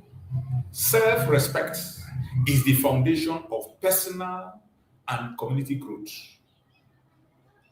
Every Biafran, we must know that self-respect is the foundation of personal and community growth. So we must adopt self-respect and walk away from self-hate. Unity does not require uniformity. Unity does not require uniformity. It requires mutual respect. Human rights belong to everyone. Peaceful civic engagement is an important part of democratic society. Dialogue is often more productive than hostility. Community becomes stronger when they invest in education, integrity, and service. Don't forget this. These are important points that you must never forget. I appreciate every single one of you that was able to be with us in this platform today. The battle before us is a huge one, and we cannot shy away from it. The battle before us is a huge one. We can't shy away from it. So wherever you are, do not be deceived. Do not be distracted. We are in a very critical time. More temptations are going to come. But if we must overcome, always remember not to engage in self-hate. Self-hate have done so much damage in us. And so many of us engage in self-hate unknowingly. That is why we took our time to explain it. So if you are not here at the beginning of the program, go back and watch from the beginning. You can understand how you are self-hating yourself. One of the major ways you hate yourself is by propagating everything negative about yourself. There are people that every information about Biafra, what they see in is negativity. When you discuss Biafra with them, your fellow Biafran, your fellow people who claim to be agitators, who even are in platforms speaking. But when you bring any topic of unity or how to make this improve, they will see negativity in it. They never see anything positive, any idea you bring. Because the idea is not coming from them, it's not coming from their group, it's not coming from whom they love. They will see negativity. This is self-hate, self-destruct, and self-hate. And we must do everything to stay away from it. I pray that Chukwu Okike will guide us. I pray that Chukwu Okike will lead us to the path of truth. I pray that Chukwu Okike will make us an overcomer. Because the battle before us is not a small battle. The battle before us is a huge one. But we are going to win. Never give up. This is not the time to back down. This is not the time to give up. Chukwu Okike, who made us to be alive up to this time, still standing in this journey, will never abandon us. There is already a light at the end of the tunnel. There is a very bright light at the end of the tunnel. Take it to the bank. Do not be discouraged. No matter what you hear, no matter what you see, do not be discouraged. Continue to remain focused on that which matters. The most important thing for us today is our freedom. The freedom of the Biafran people. We must be free. Whether they like it or not, our freedom is signed and sealed. And no man born of a woman will stop our freedom. They are going to try for as much as they can, but they are going to fail, as they have always failed. They are going to fail. So, my fellow Biafrans, we are going to go into their media to see what they have in the media, but before we do that, let's have a very quick break, and then we come back and we go to the media to see the media, the updates that they have in the contraption called Nigeria. After the media updates, then we can be able to be rounded up. So let's have a very quick break, and we'll come back for the media update as we always do on daily basis. Let's go.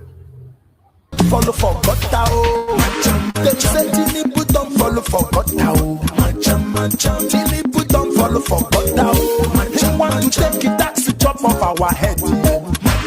Senate house fall and the criminals, country military fall and the terrorists, injustice on motor shop forget law for inside court. Changaro Republic at the government. Abubakar Malami don't fall for God now.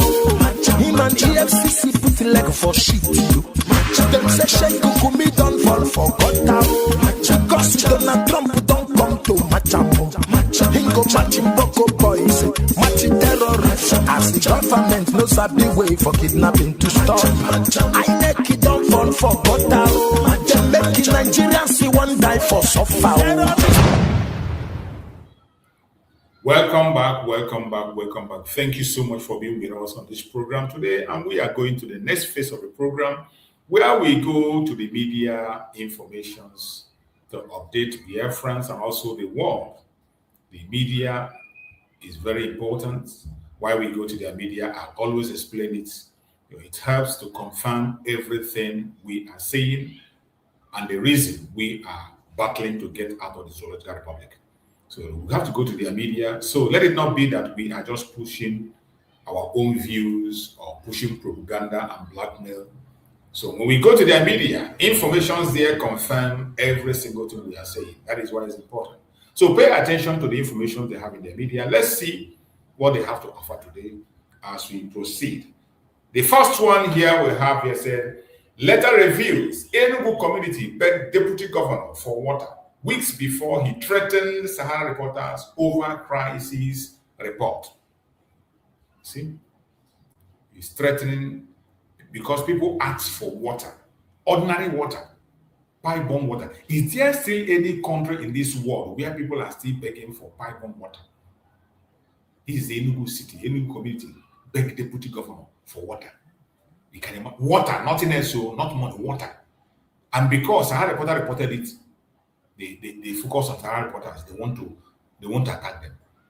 That is Nigeria for you. That is Nigeria for you. That's what you see in Nigeria. That's what you see in the Zoological Republic.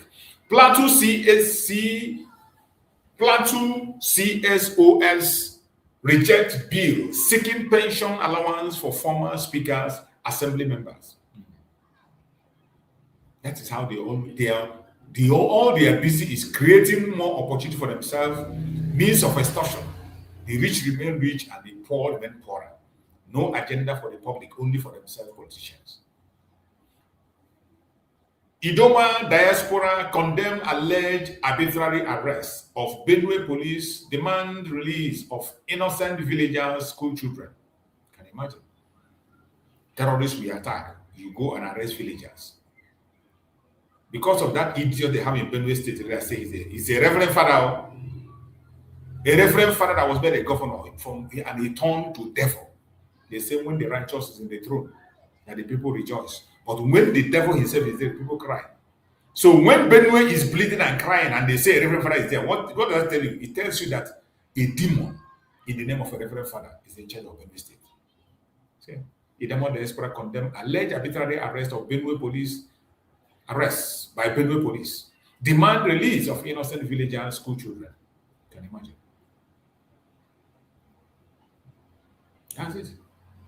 Yoruba Union demand immediate release of journalist Zainab Sadiq, accuses DSS of serving as political tools for Tinubu government. That is what they are doing. Is it strange?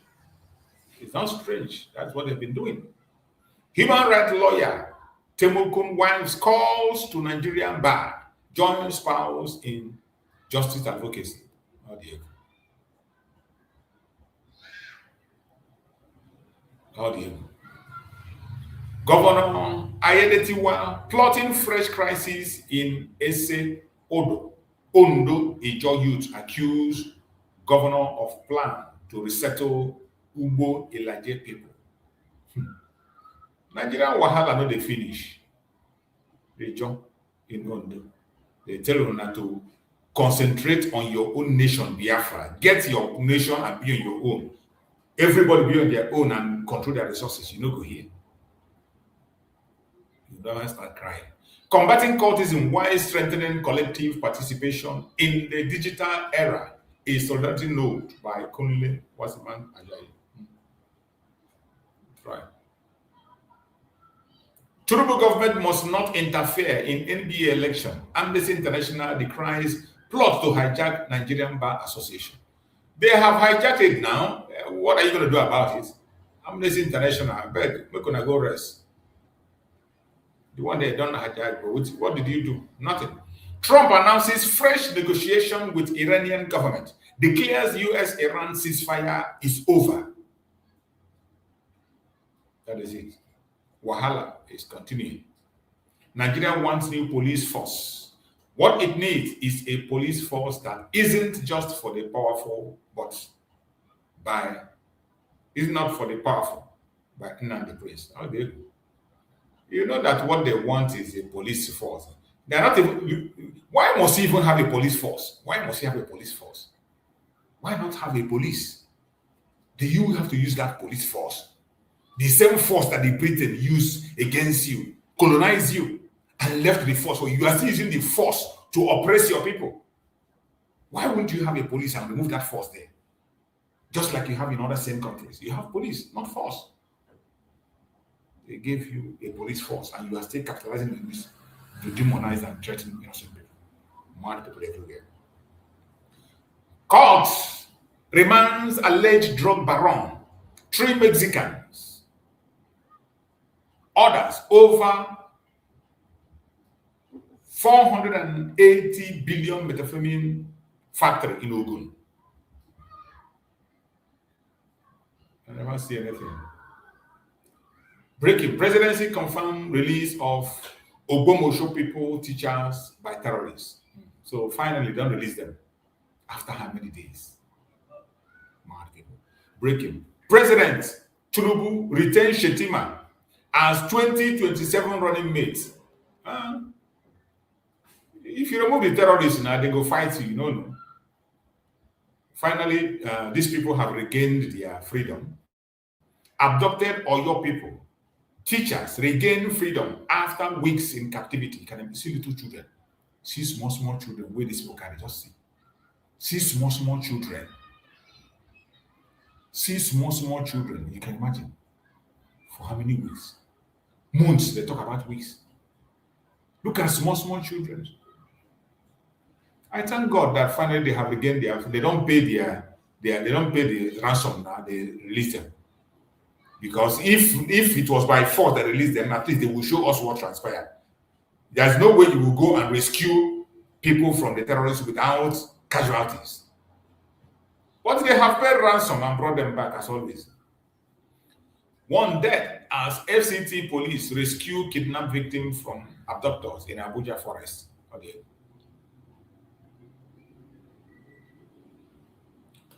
Who gave terrorists permission to fly drones?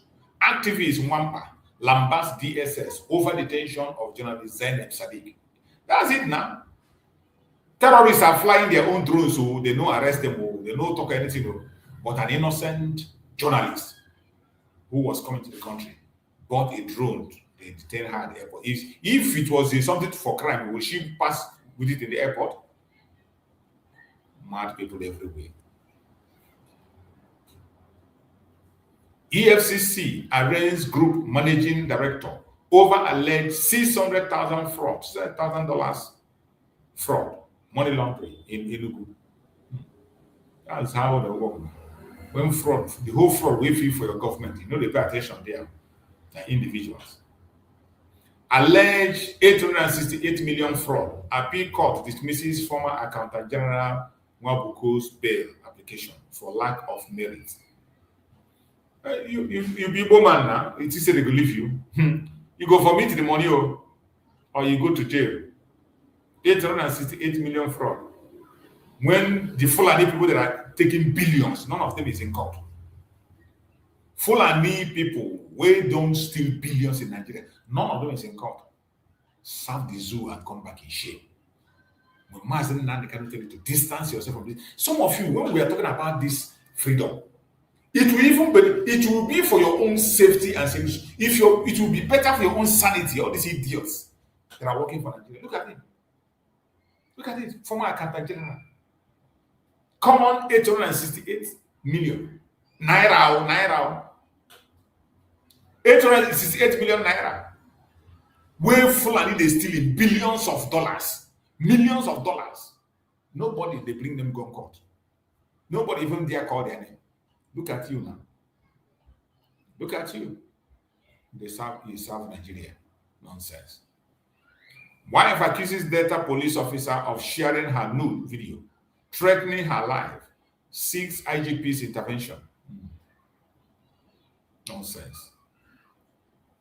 No ransom paid to terrorists. 8 arrested, some neutralized as abducted Oyo people teachers regain freedom. Tinubu presidency. Show us their picture. Show us the picture of the people you arrested and they are in. It's not just writing all this trash, because already they know that people will ask. They know that people will ask questions. So all this nonsense write-up, it does not make any sense. It doesn't make any sense. We need pictures and evidence. We need evidence of the 8 people arrested. We need evidence of 8 people arrested. Some neutralized. Where are the neutralized people? We need the photograph or the picture of the operation. We want to see the video. United States, when they go operation, after the operation, they release the video. Every genuine country, after operation, they release video. People will see it and see what transpired. We need to see the video. We know you have paid your ransom. No problem. Thank God that the people are back. Nursing mothers recount ordeal as EFCC operatives stormed Port Harcourt home, assaulted family, whisked husband away. They always do it. That is where they are working. When they come to the criminals in the government, they never talk about it. They never look to that direction. Feed all your school children. Nigerians deserve more than periodic rescue operation. Take it back. Movement slam to me. Nonsense people. They are. Exclusive. Young woman dies under mysterious circumstances inside Works Minister Umahi Ebonyi residence. Never see anything. All these witches and wizards, all these manipulators. They know them. Young woman dies under mysterious circumstances inside Works Minister Umahi's Ebonyi residence. The case is ended. Who will talk about it? The person that died is nobody. Exclusive abductors abandon Oyo school children, teachers in forest as troops close in military source. True. As troops close in, they abandon them and they run away. Don't worry, very small time now, we will get the information. Very, very small time, the truth will come out. CPG raises alarm over local government arbitrary arrest, harassment of Nigerian journalists. Xenophobia: Nigerian evacuates 39 more citizens from South Africa as Nigerian Union demands protection of properties. Showore announces release of journalist Zainab Sadiq, hails Falana, Amnesty International activists for sustaining pressure. So they have released the lady after their nonsense, idiotic, whatever. Free Dollar people like ask Nigerian government to strengthen school security. Power outage hits Abuja Matama area after land grabbers with Minister Wike backing invaded Airdick substation, destroyed cables. Nonsense and ingredient. Mad people everywhere. Mad people everywhere. Go and sit down. Don't want to read anything that has to do with it. Exclusive. Young woman dies under mysterious circumstance inside Work Minister Umahi Ebonyi residence. They go cover them up now. No, the case, as you hear them so you hear them finish. You can't hear anything about it again. NAFDAC raises alarm on energy drink banned in Ghana, warns against import into Nigeria. He go enter now. This one, not be talking in the talk. Tomorrow now, he go see him. He go land for Nigeria. Yahaya Bello threatened to deal with political enemies in Kogi Central if they malign him during election campaign. This is somebody that is facing fraud. Though. Somebody that is facing fraud charges. So EFCC no fit take about. He's still going now to campaign for election. This is Nigeria for you. A fraudster that has a case with EFCC. Now to go to the street to go arrest young boys in their houses. And that's what they say. Idiots. Police demobilize border patrol force, order deployment of 555 inspectors to command nationwide. Nonsense. Nonsense. Mad people everywhere. Nigerian police station in ex-minister Badaro's hometown in Jigawa on brink of collapse amid rising banditry.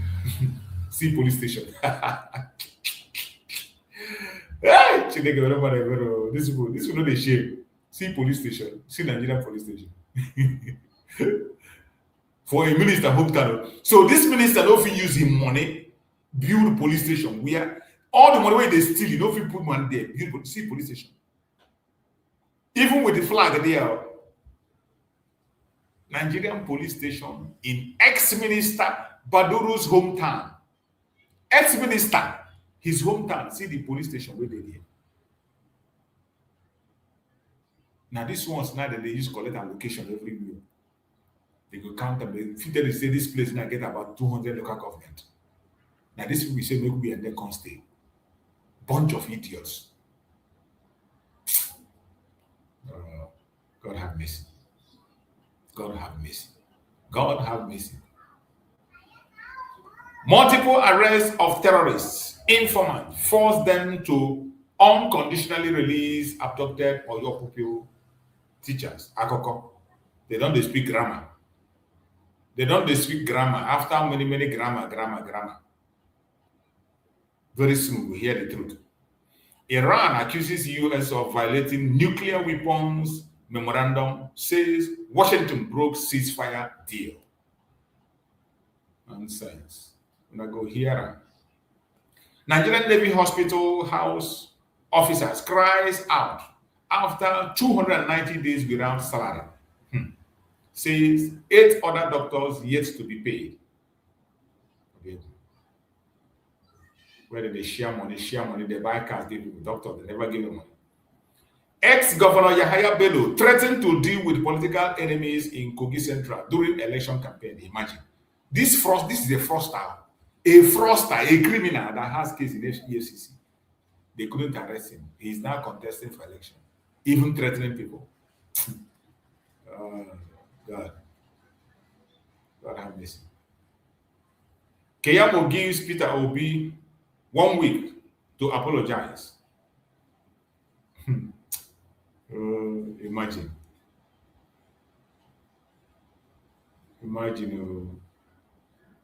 Mr. Obi arrive at airport and enter the terminal.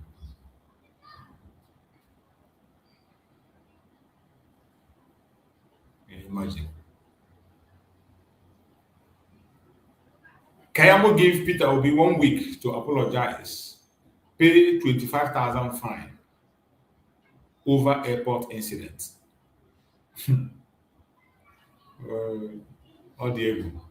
When I never see anything, he won't be Nigerian president. He won't be Nigerian president. You go here. We haven't seen nothing yet. We want to be Nigerian president. Don't worry. You will be Nigerian president. Is that not what you want? We did here. They look on. Mad people everywhere. I think that is all we have for today. Thank you so much for being there all throughout the very program. I appreciate everyone that have connected wherever you are connected from. Like and share this video. If you have not yet shared it, like and share this video. If you have not yet shared this video, like and share it so that others will get information and also be educated in this very platform. It is very important. Very important. And at the end of the program, I'm going to play a video of the interview of Dr. Masanga and our Supreme Leader Mazi Nnamdi Kanu. We are going to end the program with that very video. So those who have not watched it or those who have forgotten can also watch it and also get more educated in it. There are many important questions that was asked and answered. Those videos are very good. We are going back to them, playing them over and over again so that people that lack information can get these informations in their palm and be able to be educated. Many of us have forgotten so many things that happen. So we continue to bring it out back again, playing back events, memorable events that happen. So today we are going to end, after I will play our closing song, we're going to come back with the message of the interview of Dr. Mazi Nnamdi Kanu so that we can also learn from that and also get some answers from there. Thank you so much. I'm continue to guide and protect of you. We're going to see again in the evening, and we have a very important program in the evening. Another Woto. We are coming with another Woto in the evening. Our sister, Achalugo, is going to be joining us in the evening. So be there in the evening, join us on the evening program, and listen to the Woto that is coming this evening. You know, we will not stop. Since they say Mazi Nnamdi Kanu will not have peace, they will not have peace. And we will chase them into the hole where they belong. So this evening, we're going to spend it with our sister and try as much as possible to join us. Don't let go. Be there. And may Chukwu carry my God and protect us. And also prepare for the forthcoming protest in Finland on the 4th of August. Be there on the 4th of August. Be part of that protest. Very important. Support the legal affair of our Prime Minister. The links are everywhere there. Go and support that legal affair. It's very important. No matter the amount, it is important. It's not too small. The case is coming up from the 5th up until 21st. So every one of us should be able to support that legal affair. The international lawyer that's going to be there to make sure that the rights of Mazi Nnamdi Kanu and Mazi Samanaba is defended in Finland is very important. Very, very important. So everybody should participate and support that cause. No amount is too small. Mazi Samanaba has sacrificed a lot, and there is nothing we will give to him that is too much. So support that very means and also play your own part and play your own role. Join the protest that is going to happen on the 4th Very, very important. Everybody, including members of IPOB, you have to be there. Every group have to be there. As long as you're a Biafran, whether IPOB, whether whatever title you give to yourself, you must be in Finland. It is important, at least to correct the wrong that have done with us. More especially, IPOB need to be there. IPOB need to be there because the ex-DOS were the part of the problem. They were part of those who created the problem. So members of IPOB need to be there to correct this problem. As we are uniting and speaking in one mind, it has to be a united front to make things change and happen. So everyone need to be on that very Finland protest. No matter the group you belong, no matter the name or title you give yourself, we must be there to collectively support Mazi Nnamdi. Today it has become very clear that he was a good guy. So we will not leave him behind. Thank you so much for watching, and see you again in the evening. Remember blessed.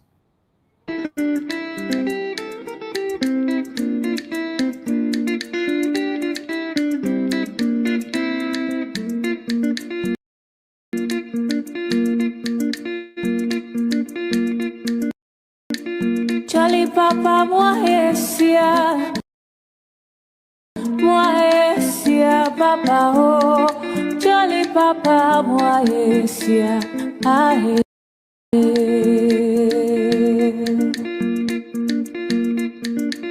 Charlie Papa Mohesia Papa oh Charlie Papa Mohesia ahe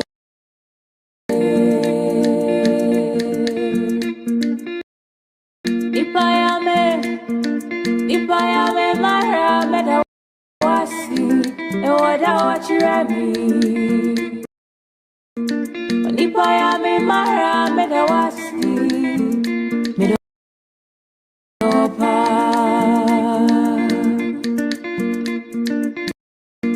Tamuno te tamuno bo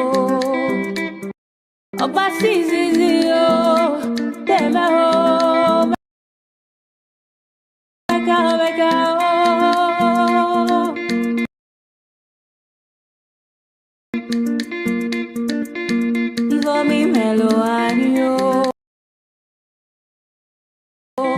I said, Jana, no dog. I said, you're at your phone. Damn, oh, my God, my God.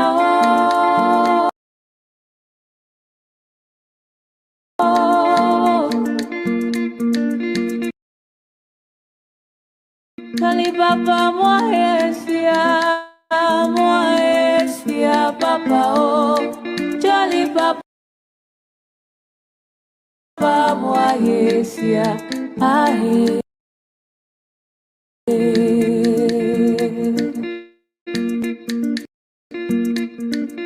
Charlie Papa Mohesia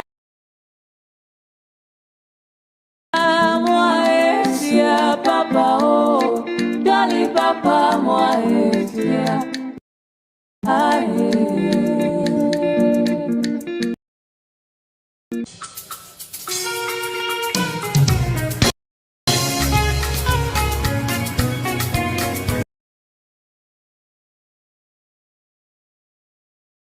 Army with a rank lower than yours, but in the rank of a brigadier general by rebel activities that have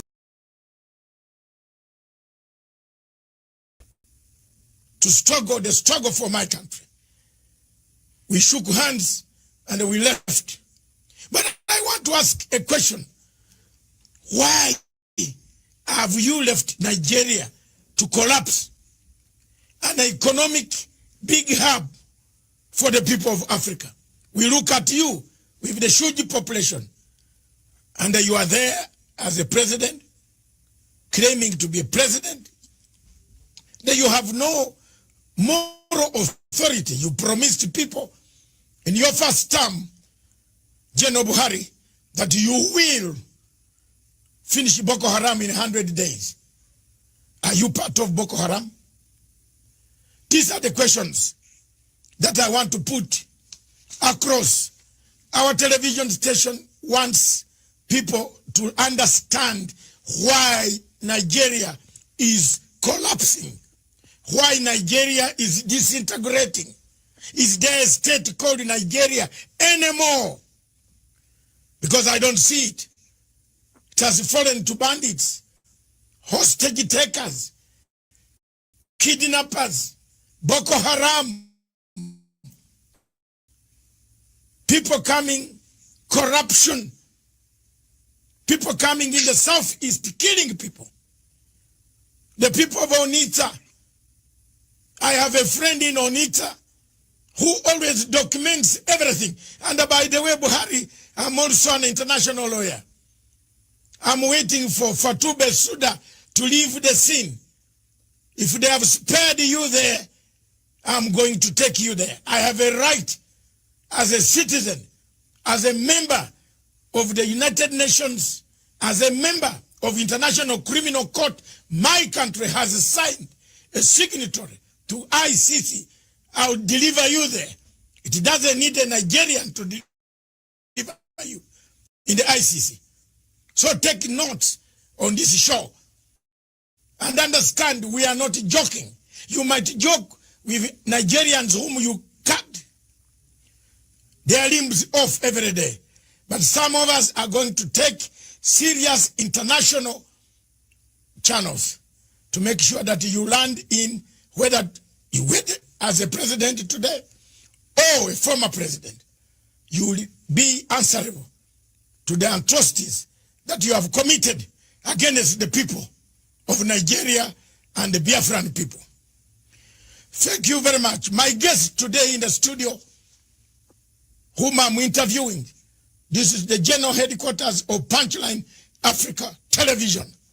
We want to take the opportunity to thank the government of Republic of Kenya, the East African community, the African continent, for listening to our plea, giving us the freedom to discuss issues that destroy Africa. Means truthfully what is going on in Africa. The truth is that there is no Nigeria anymore. And if Africans are waiting for Nigeria, and they go to AU and they say, we have Nigeria, we have Buhari, maybe we have Buhari 6.1 feet, but we don't have Nigeria. I have no good words. His Excellency, President Buhari, has to pull up his socks.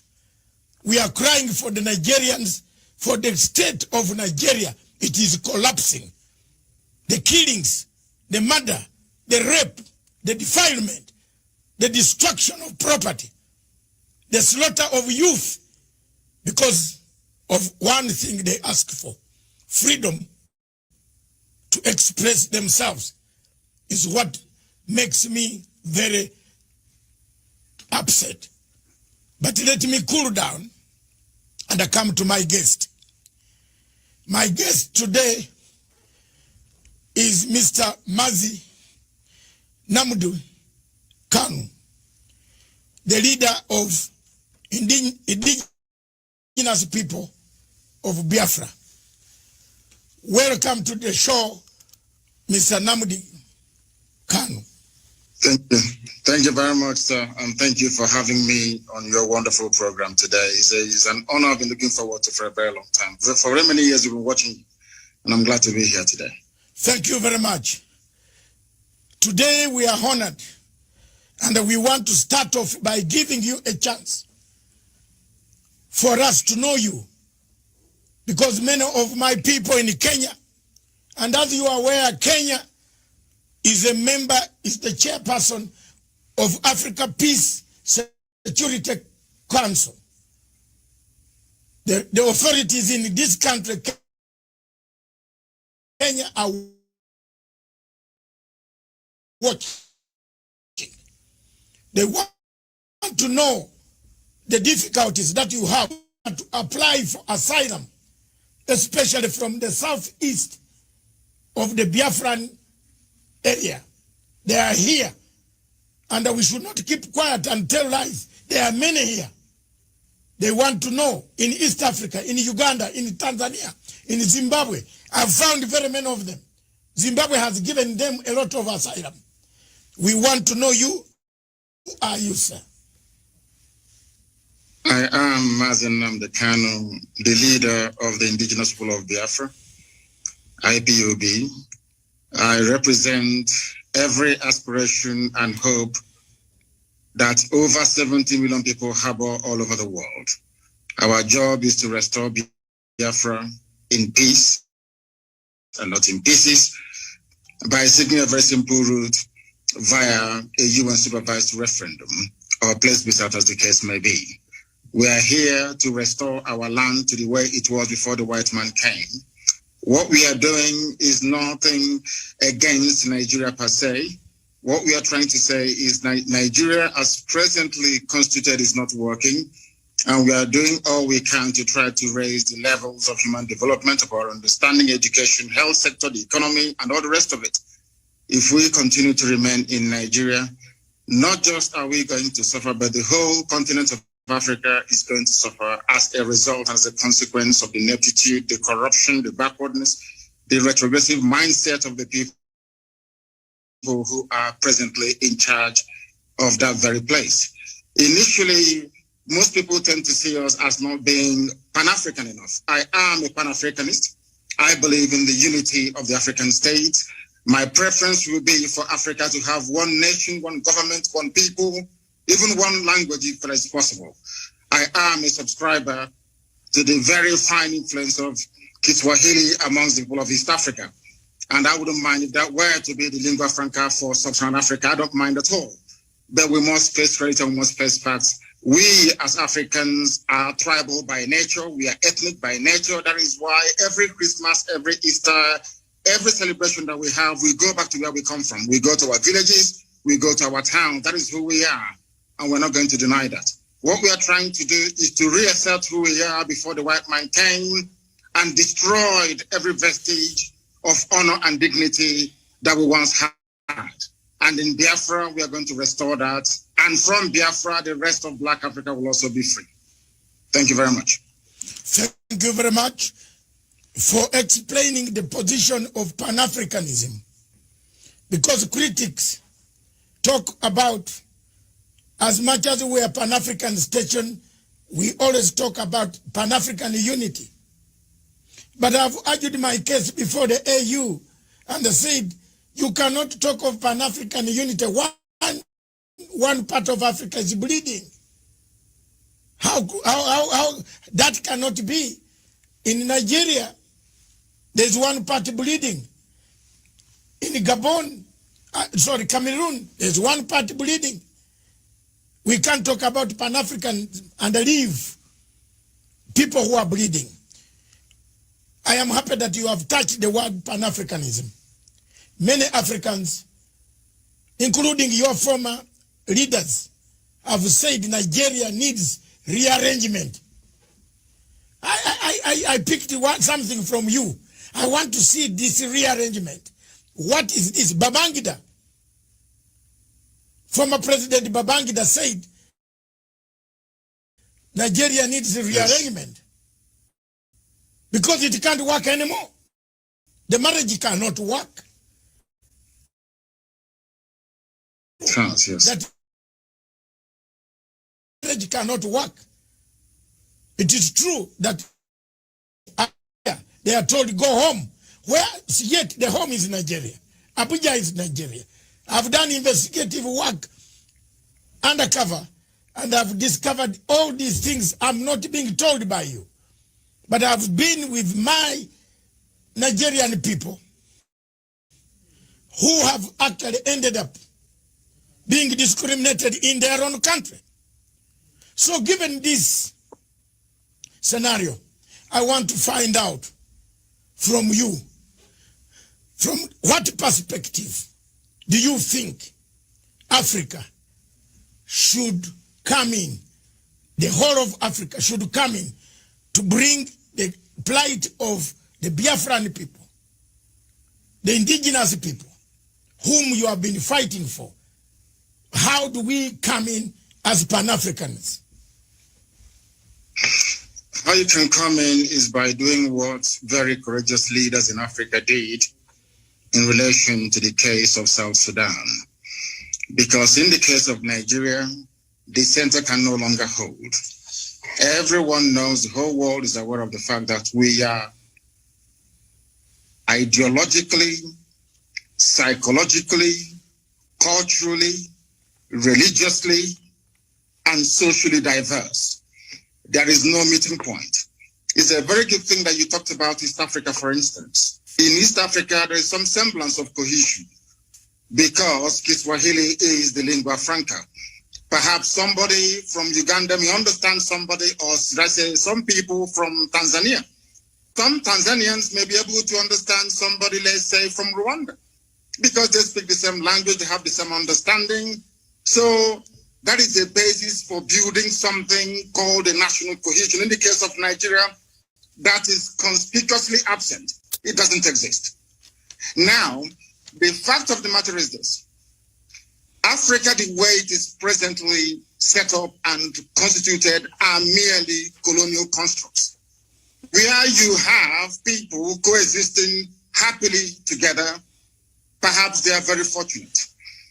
In the case of West Africa and Nigeria in particular, I have nothing, and I repeat, nothing in common with your average Fulani person. I have more things in common with even a white British person than I do with a Fulani person.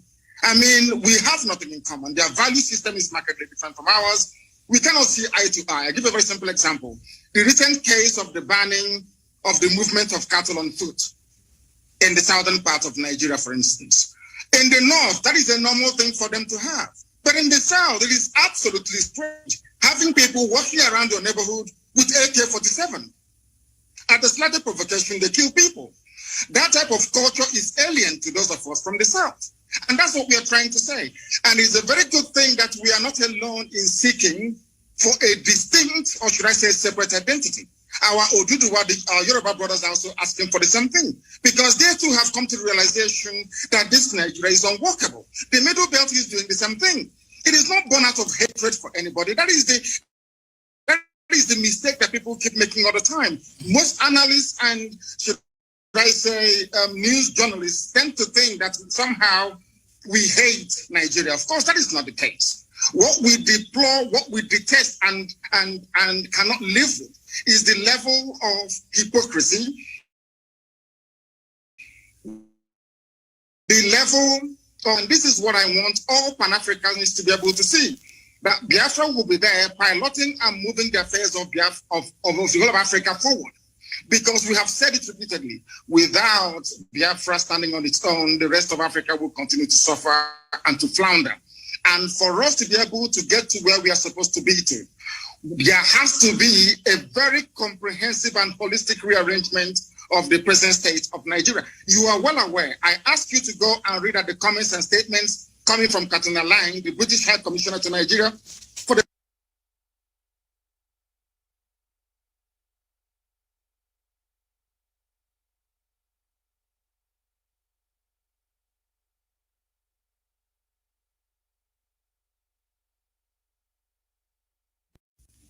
every international norm and diplomatic protocol. That's what's happening in Nigeria. Nigeria doesn't exist as a country. It's not a nation. It's not a state. Nigeria is just a merely business enterprise.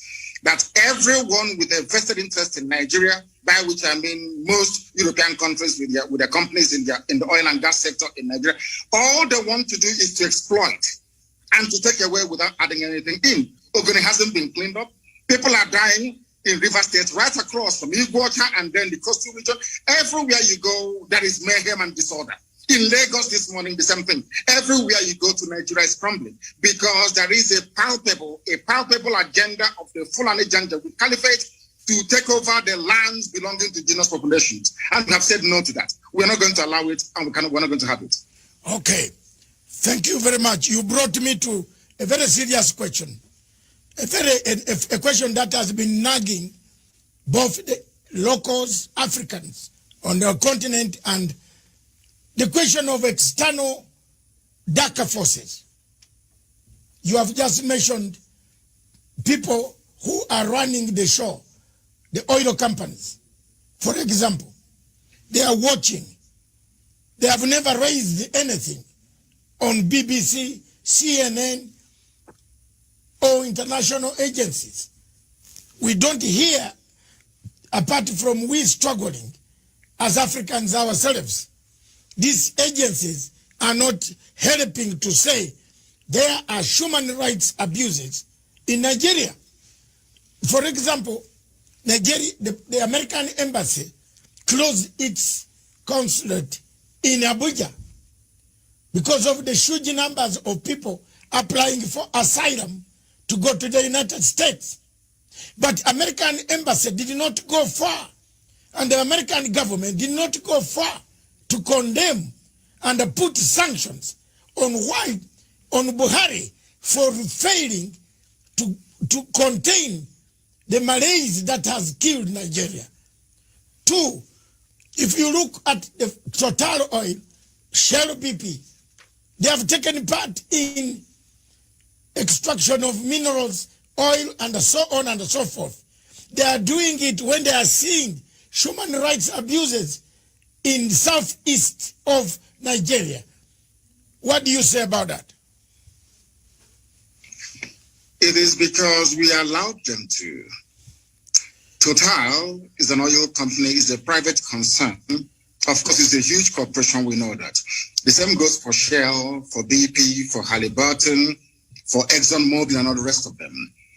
They operate the way that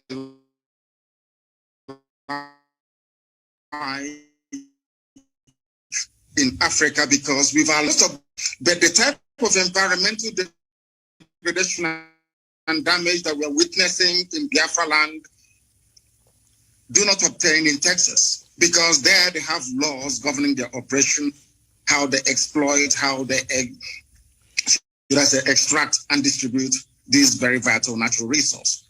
But because Nigeria, I think it's a cliche that Nigeria is corrupt. What people don't understand is the depth of the damaging effect of corruption that you have. And I'll give a very simple example. We cannot expect white people to have regard for us when we do not have regard for ourselves. That can never, ever happen. Do you know that in Nigeria they import fuel? Are you aware that Nigeria imports petrol? Yes, I've seen the queue. I've seen the queue at the petrol station, yes. Do you know that Nigeria imports kerosene? Oh. They have 5 viable state-of-the-art refineries. Not one of them is functioning, not one single one. When white people are operating in such an environment, seeing how foolish and how stupid the entire country is in terms of their priorities, how do you then expect them to have respect for you or have regard for you? They can go into our land, they can pollute it.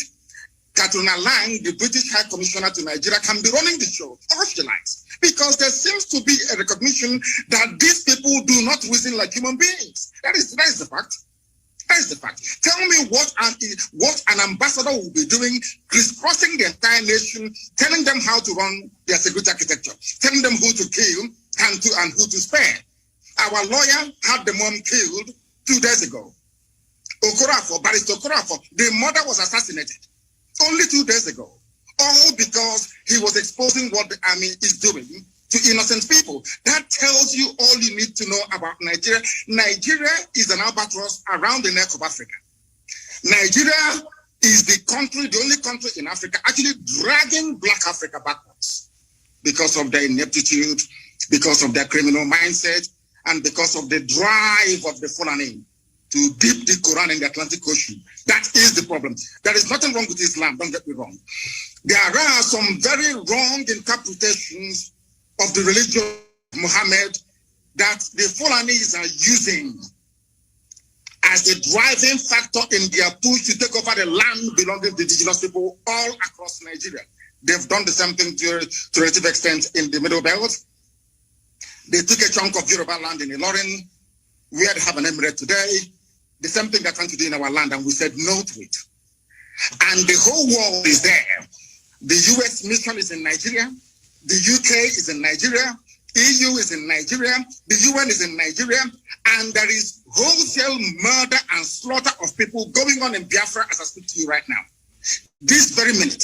The same people, they claim they know where Boko Haram is from where they launched the attack.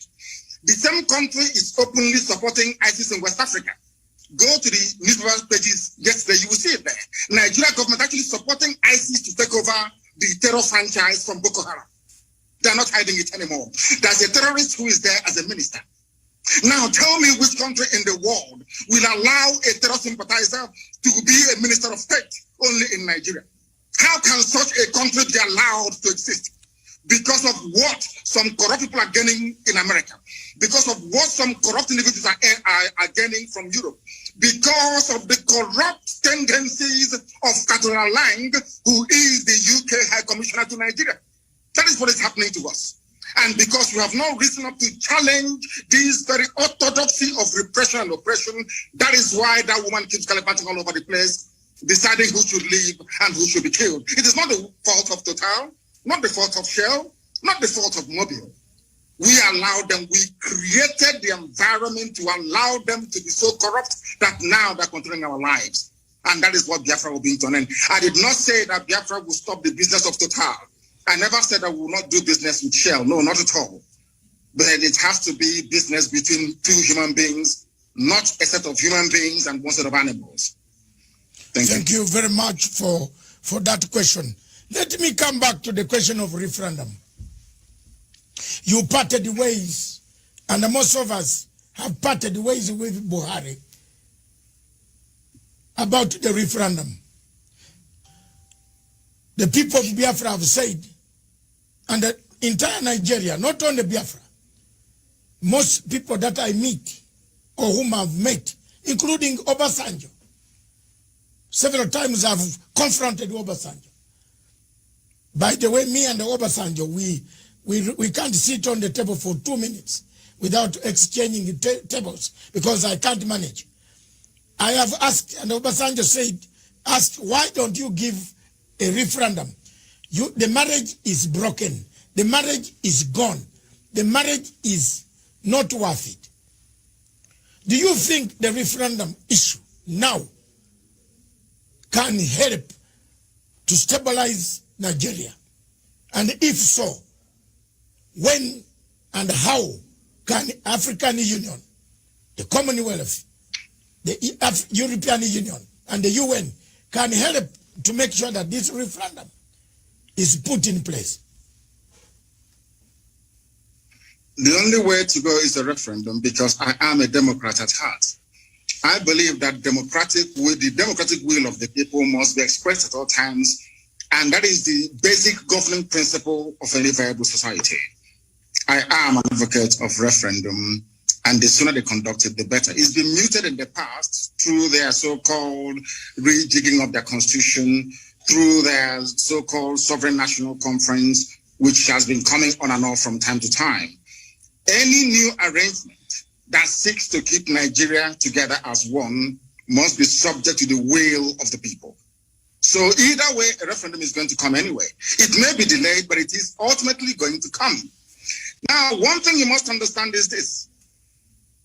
There are very corrupt countries around the world. Maybe on the surface of it, they're not corrupt. But they have very corrupt operators that will prefer Nigeria to remain in the very hopeless state that it is in at the moment. Nigeria is in a very hopeless state. A lot of people are making money by virtue of the corrupt nature of Nigeria. Do you know that Shell BP can sell 1 million barrels of crude oil in a day and only report that they only sold 100? Do you know there is no meter? Where the crude oil is being loaded onto the tankers at the terminal in Biafra land where I come from, there is no meter. You can take as much as you like and declare whatever you like. These interests want to keep Nigeria one. Every ambassador to Nigeria gets a welcome handshake of $1 million. Once you're posted to Nigeria from a well-to-do country, so to speak, the ambassador is bribed immediately there and then. That is how you start your work. You will not believe what I'm about to tell you. Do you know that the U.S. ambassador to Nigeria organized, or should I say, convinced the Biden administration to allow the U.S. military to come for an exercise in the Gulf of Guinea in order to checkmate Biafra and Ambazonia, freedom fighters? The same people did not go to the north, where they have Boko Haram, where they have ISIS, where they have Ansaru, where they have Fulani headsmen terrorists. People tormenting, killing, raping, kidnapping, and pillaging on a every blessed day they do this. Do you know that it is not the recommendation of the U.S. ambassador to Nigeria that U.S. must commit their troops to the north? But they are in the Gulf of Guinea, exercising, saying that we dare to fight crime both on land and on sea. But there is no crime going on. The places where the crimes are going on are all in the Sharia north. And I want to bring you back to this idea of referendum once again. Do you know that the Northerners, the Fulani people, they agitated for Sharia in the 12 northern Fulani-controlled states of Nigeria, excluding Middle Belt? Do you know that your good friend, as you are saying, Obasanjo, gave it to them? It's not my no referendum. They're your good friend because I hate him more than you do. Okay. The man is a joke. Let me tell you this. Do you know that the Fulanis campaigned, including Buhari, of course, the late one who is in Saudi Arabia somewhere in a shallow grave? Do you know that these people campaigned for Sharia to be introduced in Fulani-controlled northern states? I think about 12 or 13 states. There was no hoo-ha. Nobody opposed them. In other words, the Fulanis themselves have divided Nigeria into two by virtue of their insistence on having Sharia. That is why today the Chief Justice of Nigeria is a Sharia lawyer, not a secular lawyer, not a secular judge, a Sharia court judge elevated to the position of the Chief Justice of a secular federation. Now you tell me. Your Excellency Nnamdi Kanu, is this the man, the Chief Justice, who said his papers were eaten by termites? That's correct, yes. It's him. Oh my God. That's the type of yes, continue. It's him. He is a Sharia court. He's an Alekali in a Sharia court. But today, he is the Chief Justice of a secular state practicing common law. How do you expect us to accept such nonsense? Who in their right mind will live under such condition? Who in their right mind will? That is what we want Africans to understand. It's not that we hate anybody. We are Pan-Africanists. I want one Africa. I want one united Africa. But an Africa found on the basis of justice, fairness, equity, and progress. Not one found on retrogression, on backwardness, on corruption, on stealing, and on looting. That tells you all you need to know about Nigeria. Can you tell me why they're deploying troops to Biafra at the moment? Killing people every blessed day. The same people drafting or asking their troops to be deployed to Biafra land, they know where Boko Haram are. They know where to find ISIS in the north. But they will not go and confront them. It's only to come to the east to kill people because we are peaceful. Such injustice we are no longer prepared to tolerate. And that is why, referendum or no referendum, we are going. We are going. It's as simple as that. Thank you very much, Your Excellency Nnamdi Kanu. Let me bring you back to 1966. Several constitutions had been negotiated. But none addressed the fundamental question of social justice differences, political tensions, economic marginalization, competition, ethnic imbalances. In all this, from 1966, several constitutions have been brought. People started fighting. In 67, the war ended. Since then, upon the military took power. Obasanjo, Babangida, another one who died, and another one, several of them. The changes, nobody has been mentioning what ails Nigeria. At the center of it, it looks like you are mentioning it now.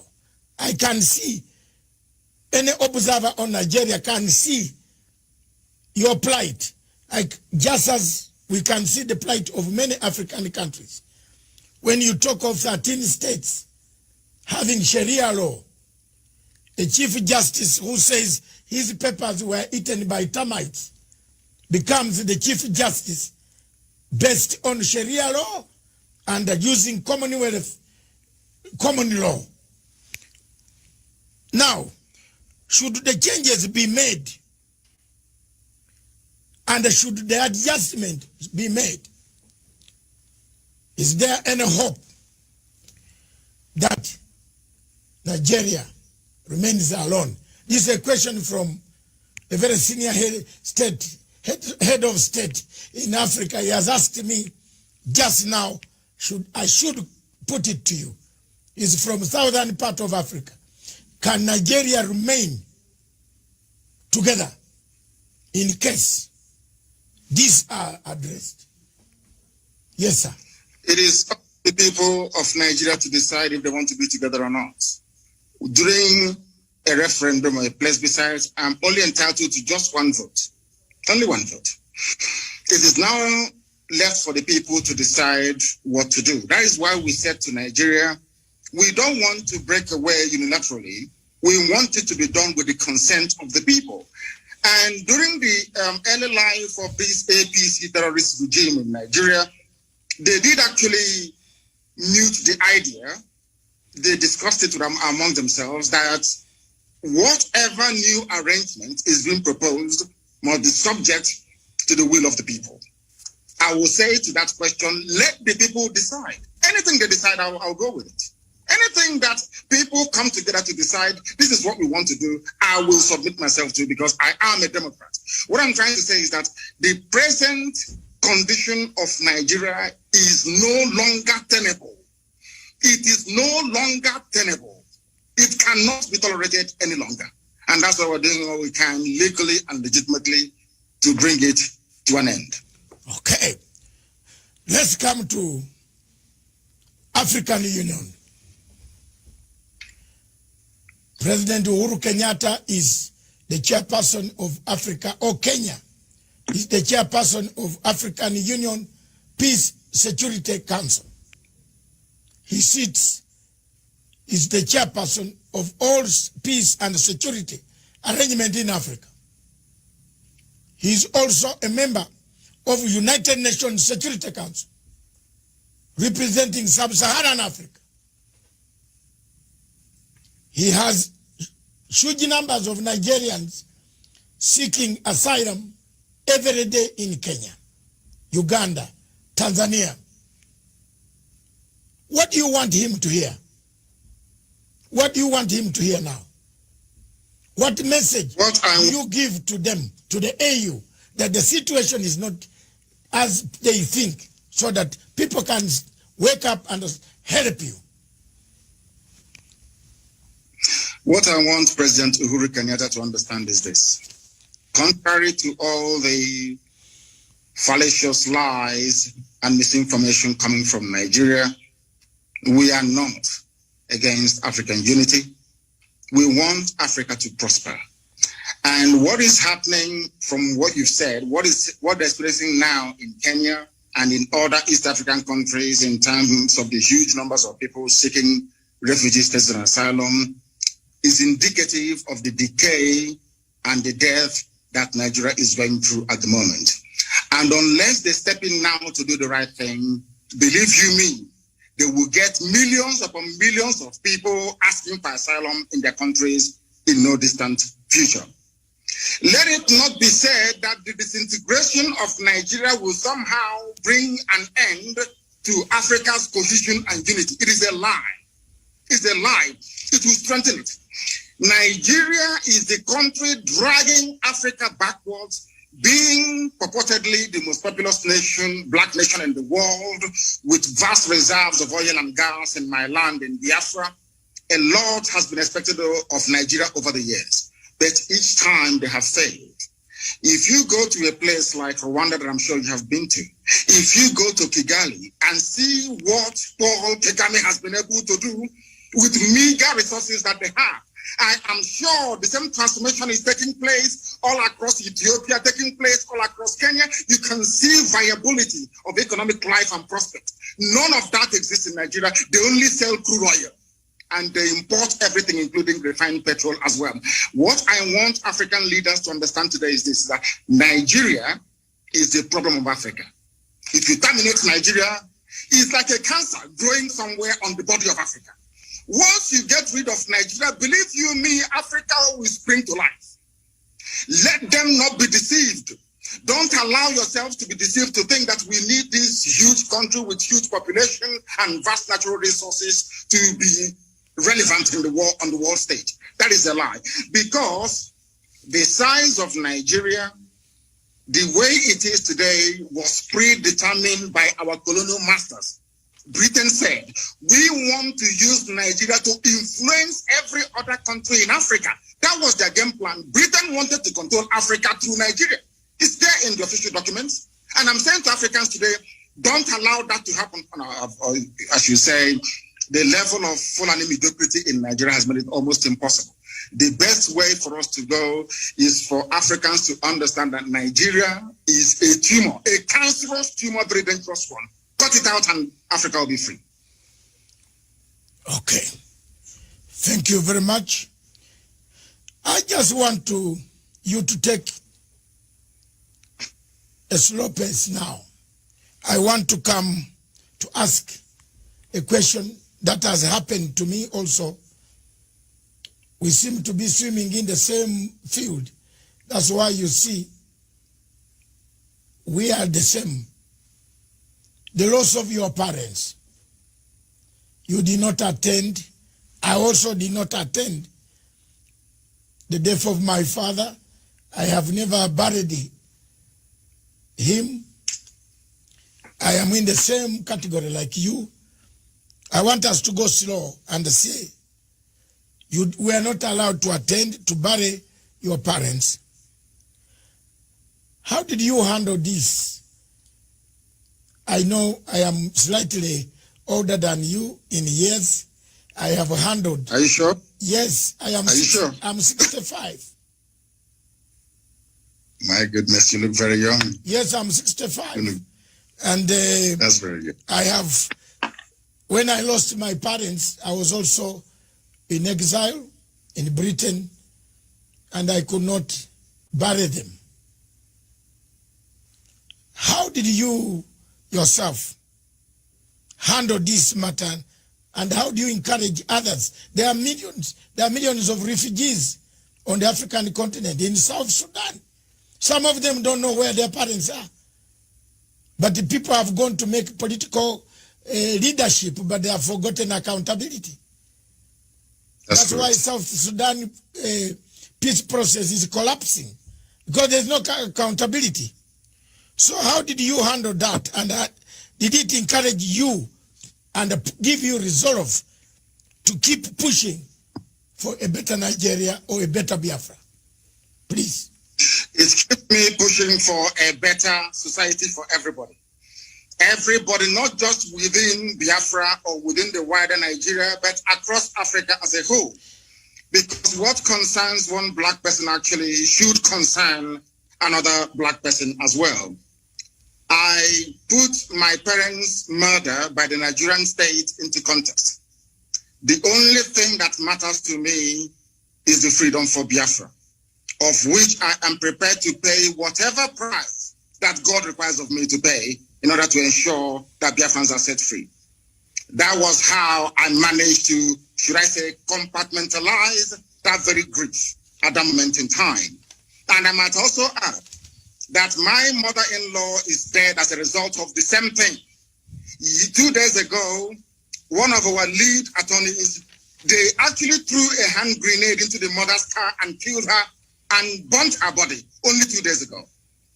I see these things as necessary sacrifice that we must go through in order to restore Biafra, that is essentially the kingdom of God upon the face of this very earth. For that, we are prepared to pay whatever price that we are called upon to pay to ensure that the people of Biafra and every other ethnic group being oppressed in Nigeria and wider Africa is set free. That's my mindset. And that was how I dealt with it. As horrible as it was that I couldn't attend as the first child and as the first son, my father's burial, my mother's burial, but I see them as being very essential sacrifices that one has to make in order to ensure that his people are set free. Thank you very much. I am also the first son, so maybe that's why I started fighting for the Biafran people. Let me come back, take you back to the question of Boko Haram. Yes. You mentioned one point which is very clear. Security agencies across Africa would like to know what ails. Why is Buhari? By the way, is Buhari, or we have a problem here? Because a human being should understand that people are dying. The army, Nigeria has a huge army. Is the army a coward? Are they cowards? Do they protect who? Are they protecting the territory of Nigeria? How does the army allow people to come and kidnap citizens, take them, then in piecemeal release them 2, 3, 4 back? Who are these? Is it an internal collaboration between the army, Buhari, and his generals? Who is commanding this army? Surely the army that cannot even rescue 5 students from girls who have been abducted. What type of army is this? Is there a bigger thing than Boko Haram? I have been requested by another reader from Tanzania to say, why is this Boko Haram menace never cleared? Why is Nigeria not asking for external help to come in to help them? Is it because they want it themselves? Please shed some light to our viewers. I want Africans to understand one fact today. The entire terror architecture in Nigeria is hinged on the political aspirations and hegemonic tendencies of only one tribe, the Fulani. We have no issues with the Hausa, the Bachama people, and all the rest of them. It is the Fulani. And this game plan has been in existence for a very, very long time, nearly 200 years ago. And they must execute it. I want Africans to understand that only the Fulani tribe alone financed and sponsored almost 6 terror groups exclusively by themselves. Before Buhari came into power in 2015, he said, at the height of the insurgency, an attack against Boko Haram is an attack against the North. I will leave that to one side. I want your viewers to understand something today, which previously maybe they may not have been aware of.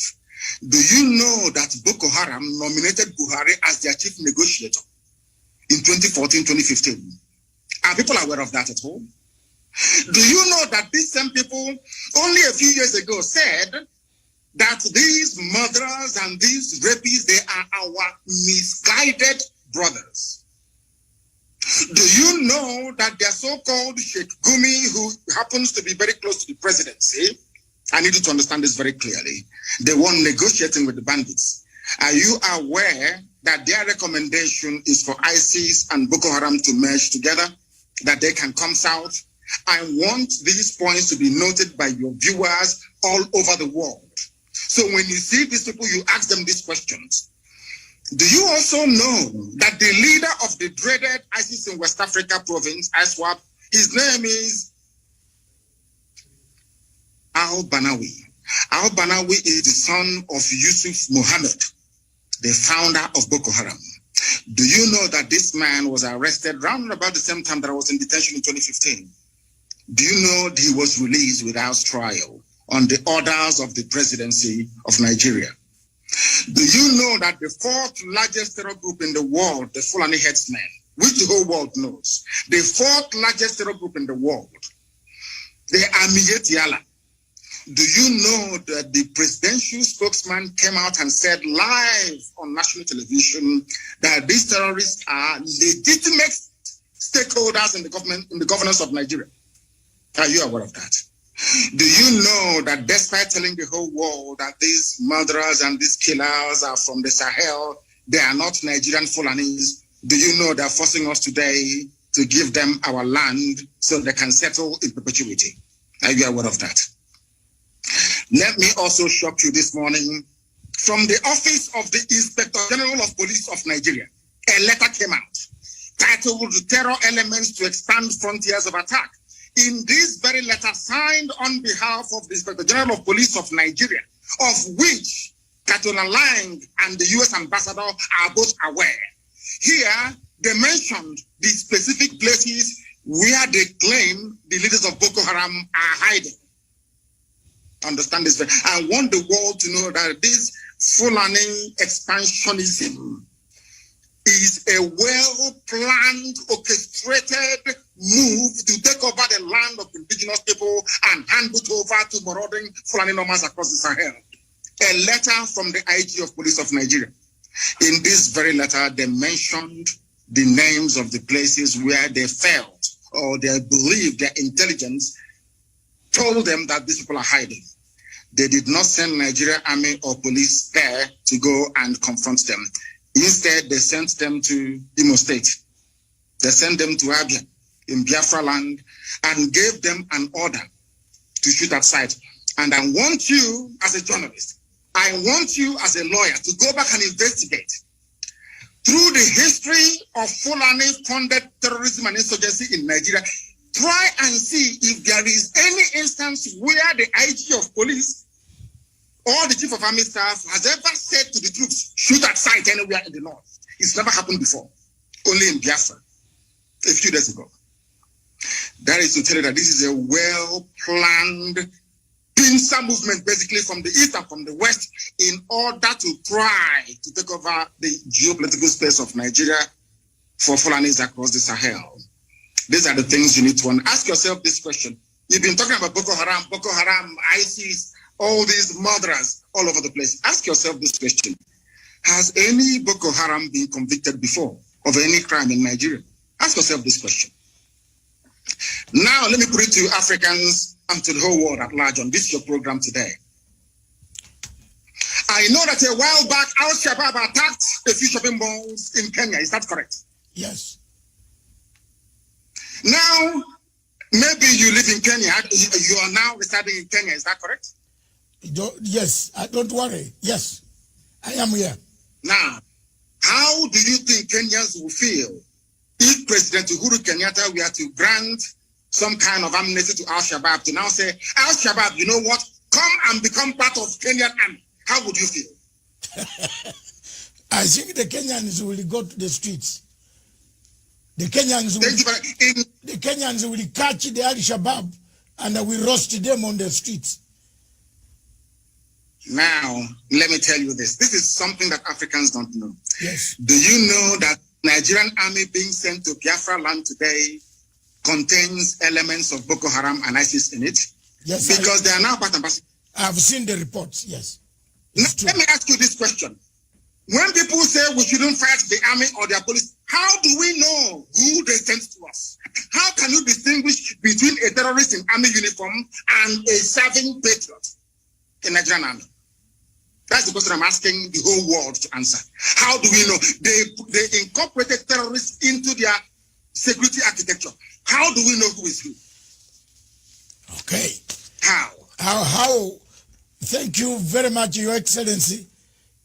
Let's just take a short break and take water because it is hot in here. And I think wherever you are is also hot. It is, yes. The interview is fantastic. It has generated one of the huge numbers in the history of Pan-Africanism and this television station. So let me take some water. You take some water. We resume in 2 minutes. Okay. 2 minutes. Okay, sir. On that question and the world, how do you differentiate between Boko Haram and Nigerian army?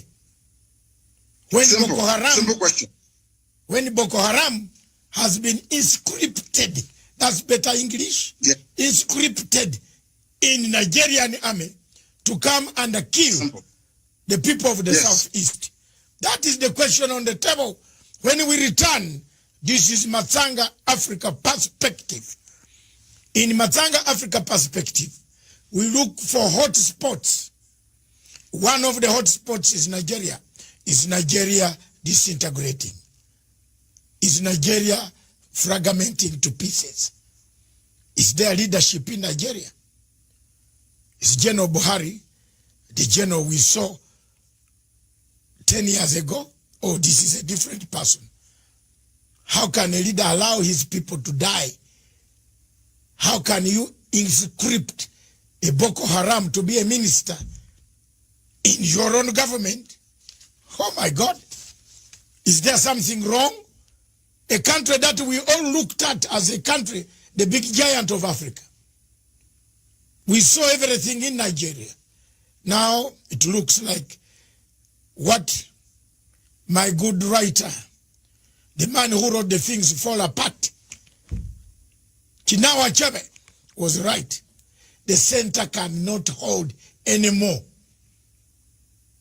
This state is going. Don't go away. Just, we are returning. This is a fantastic show from Punchline Africa Television. We are interviewing His Excellency Nnamdi Kanu, the leader of IPOB, indigenous people of Biafra. Thank you.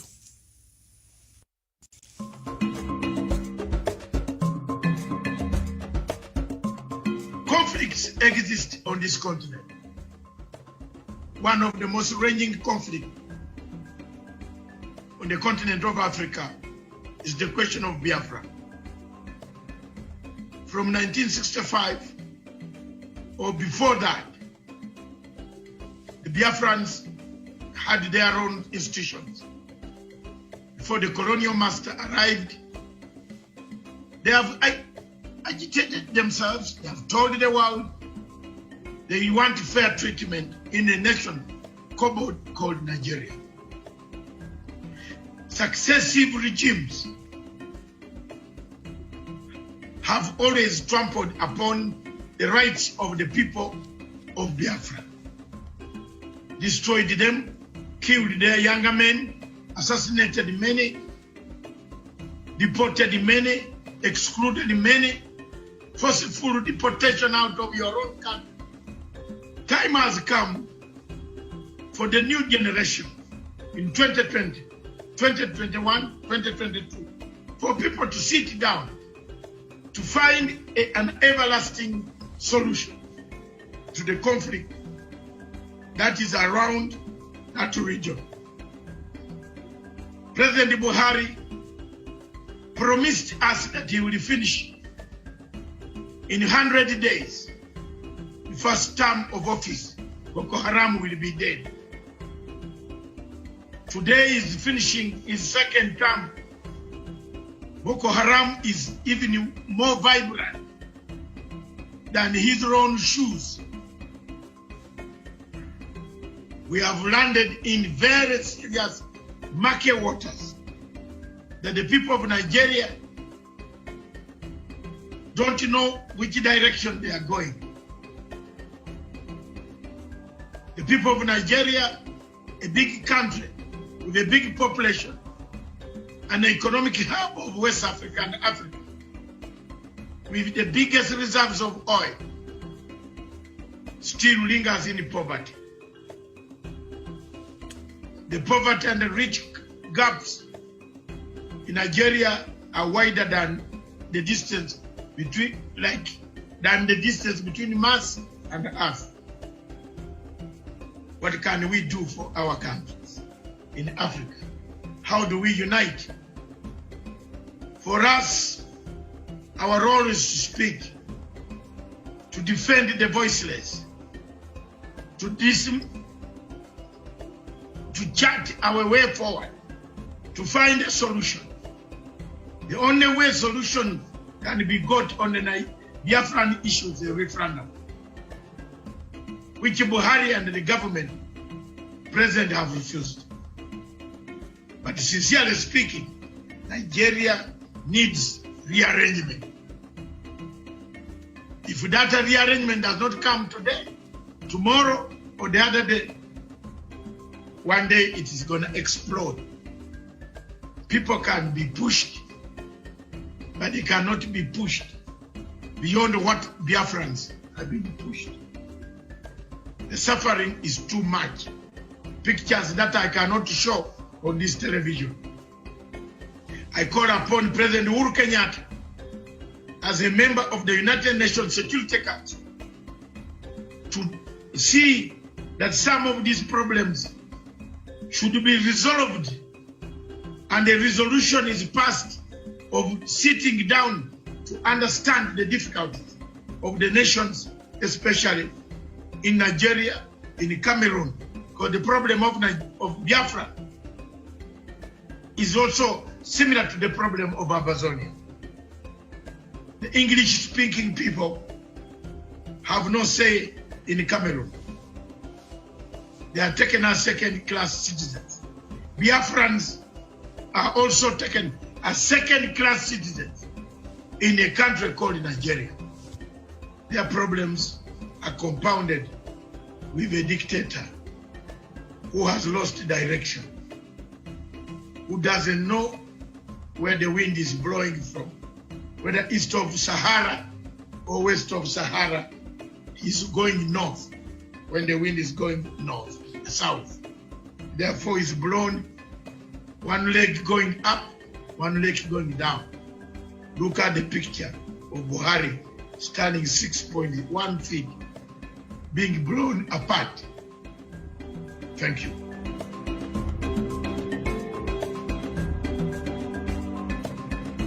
Back to Punchline Africa Television. Our show is Matanga Africa Perspective.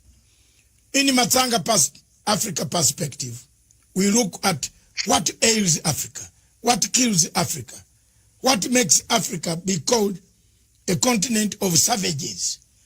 As we can see in Nigeria, that name cannot go away.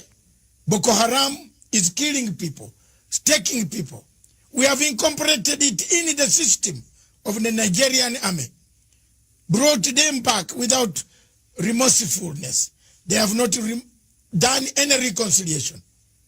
And they are then being hired to destroy and kill other people. We have invited, and we shall invite more people to talk about this. We shall invite any other person who wants to discuss the issue why Nigeria is collapsing. A state the center cannot hold anymore. With us in the studio and away taking questions from us is none other than the leader of IPOB, Indigenous People of Biafra, His Excellency Mazi Nnamdi Kanu. Welcome back, sir. One question. Thank you very much. One question after the break. We had to go for some water because it was becoming hot here. To hear that Boko Haram is part and parcel of the government of Nigeria. It is something that has sunk my heart. I don't know. But I am very shocked. Let me come to this. There is a feeling that time has come. And I will keep on going back to this question. That the United Nations, the 5 permanent members, are part and parcel of our problem. Now, because you can't exclude any, China is already in Nigeria also. Russia is in Nigeria. America has been there. Britain is there. France, through Total Oil, their presence is there. And a candid question comes. We touched it, then we went away. But it is coming back from the questions I've read during the break. Someone from South Africa is asking, surely, do these permanent members of the United Nations have eyes? Do they see because there are some clips here which I don't want to show you on this TV. They are very bad as far as the killings of the youth in Southeast in Biafra.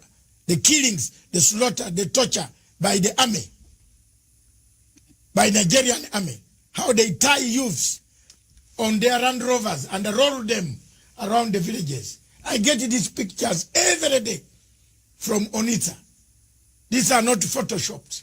These are real things happening in Nigeria. So someone has asked, does the United Nations Permanent 5 have eyes or not? What would you say to them now, today? As we find... I believe that. Yeah. Go on. They have eyes, but for some reason they have decided not to see the evil happening to Biafra. And this is what I want Africans to actually digest. Africans must ask themselves this question. Why is there this global conspiracy against Biafra? I have an answer to that. It is because Biafra portends goodwill for the whole of Africa. And they understand this very clearly. We cannot be blaming the Permanent 5 of the UN because we are the ones that created the enabling environment for them to come in, to exploit and to do whatever thing that they want to do. I was having a very serious discussion with somebody and I said to them, do you think that the world prefers this very exploitative relationship that they have with the very corrupt, subsequent corrupt regimes that you have in Nigeria? The person said yes, and I said no. The answer is no. USA is more concerned about trade with Japan and EU more than they will with Nigeria. Because in all these economies, people want where they can ship their goods and services to be purchased. They needed to have the spending power. That was the reason behind the USA helping Germany to stand on its feet after the Second World War. The reconstruction of Europe by the US government was driven by economic self-preservation. People would want an Africa that is viable, an Africa that will be like the Southeast Asia, where high goods and services can be traded with ease. Not this very almost primitive, exploitative relationship that they have in places like Nigeria. I don't blame China. I don't even blame Britain. I don't blame Halliburton, USA. I don't blame Agip of Italy. I don't blame Shell of Netherlands. I don't blame any of these people. We are the ones that allowed them to come to exploit us. So we cannot blame them. See, in life, when you allow yourself to become a victim and you keep playing the victim card all the time, you go into, your mindset will go into a very vicious cycle of this victimhood and you can never come out of it. And I'm saying to Black African people all over the world, if you believe in the equality of every man born, if you believe that all men were created equal by God, then anything white people can do, so also can you do it. If we cannot do what Europeans can do, what Americans can do, what South Americans can do, what Asians can do, we cannot lay any claim at all to human equality. It is our fault, not the fault of the Permanent 5. I go back to what I said before.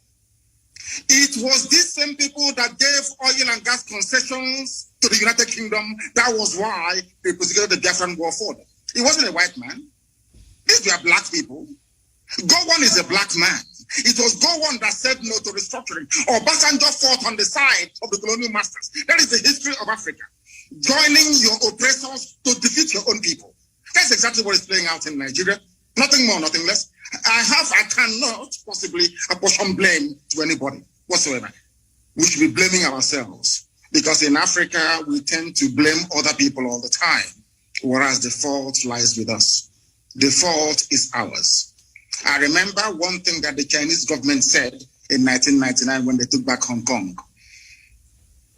Chinese government said the 100 years of shame has come to an end. They never blamed anybody. They never blamed the British. They blamed themselves for losing Hong Kong in the first place to the British. And that is how real men should be able to appraise their condition. That we are poor, we are ravaged by poverty, disease, ignorance, and backwardness in Africa is our fault, not the fault of the Europeans. If we decide to rise up tomorrow to say enough is enough, believe you me, we can transform Africa within only 2 years. After all, Paul Kagame is doing something in Kigali.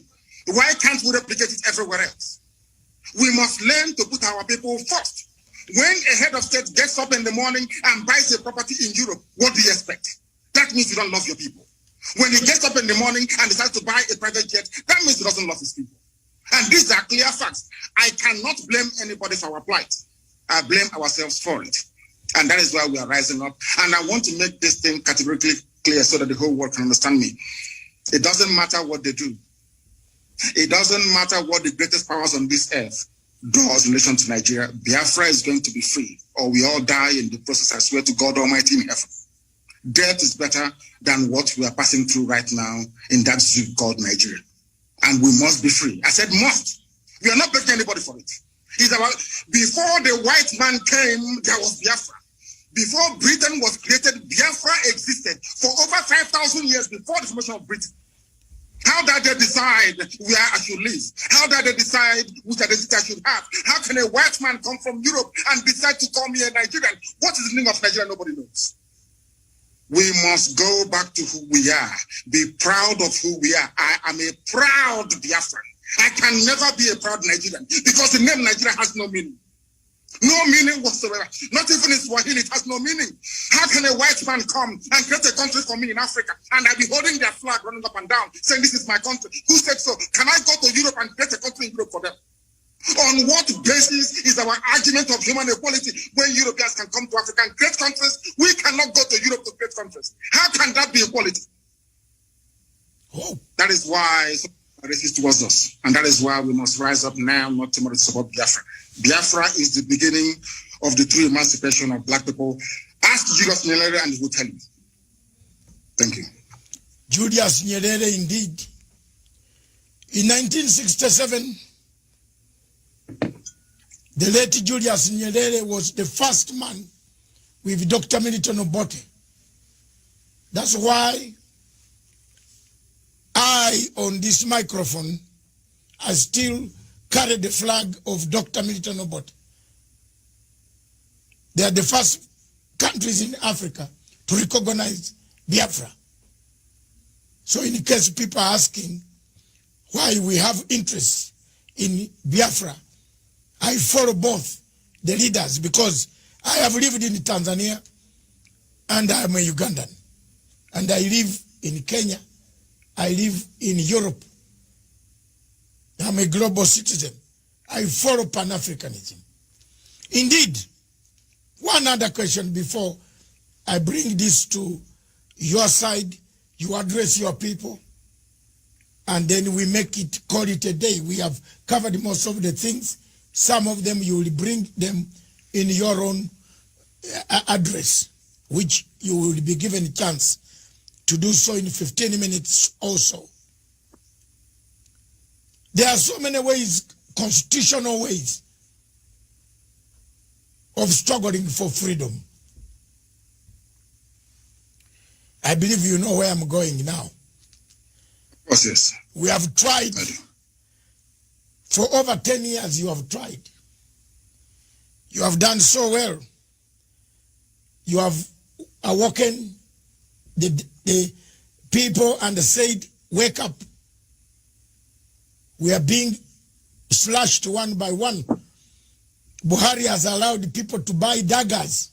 You know, I saw my investigative journalist came across 100,000 daggers. How do you buy daggers for who? You import daggers. Are there so many cows to slaughter in that place? I looked at it and said, these are daggers to come and kill other people. If the constitutional route of referendum fails, what other constitutional means would you use? We insist on constitutionality. Yes. And we are going to have it. When Reverend Dr. Martin Luther King started to try to rearrange the social order in America, some people felt it was impossible to do, but eventually he succeeded. When Nelson Mandela, and I'm sure your good self, and all other anti-apartheid campaigners started, even with the support of Margaret Thatcher and Ronald Reagan. This is something people don't know. That Ronald Reagan, a very powerful president of the US, and Margaret Thatcher, of course, the young lady, they all supported apartheid South Africa. They did. They were the ones that labeled ANC a terrorist group. Some people don't know this. It was only a few years ago that the name of Mandela was, should I say, erased from the logbook of terrorists in the United States of America. People don't know this. We are going to insist on what is ours and what is right. We've been occupying our land in perpetuity since the creation of man on this very earth. Somebody came and decided to change our identity, and we said no. The person said, okay, if I'm leaving, I'm going to hand you over to a more brutal caretaker, which are the Fulanis in this case. And that is why they're killing us and killing us till tomorrow. I want to draw your attention to something very, very critical. The order given by the Inspector General of Police of Nigeria to predominantly Fulani soldiers and Fulani police people to go to Biafra land to kill people.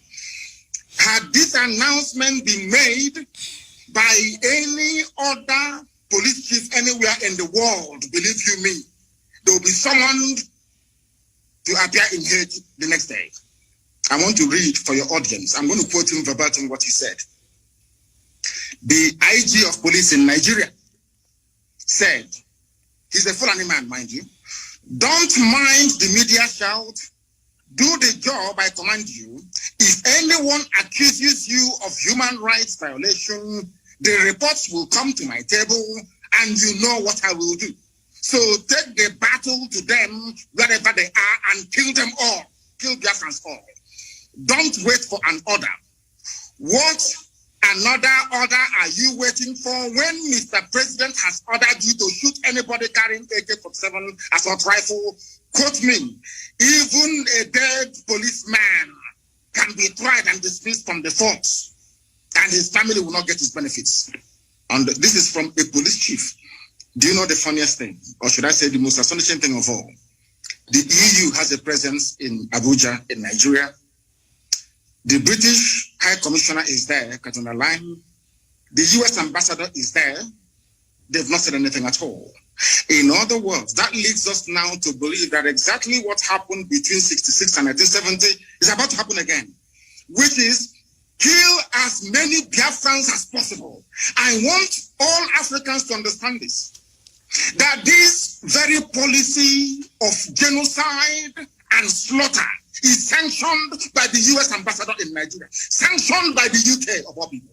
Tomorrow they'll be singing songs of praise about human rights abuses, what China is doing, what is happening in Gaza, what is happening in Rohingya. But in Nigeria, they sanction the killing of Biafrans in broad daylight.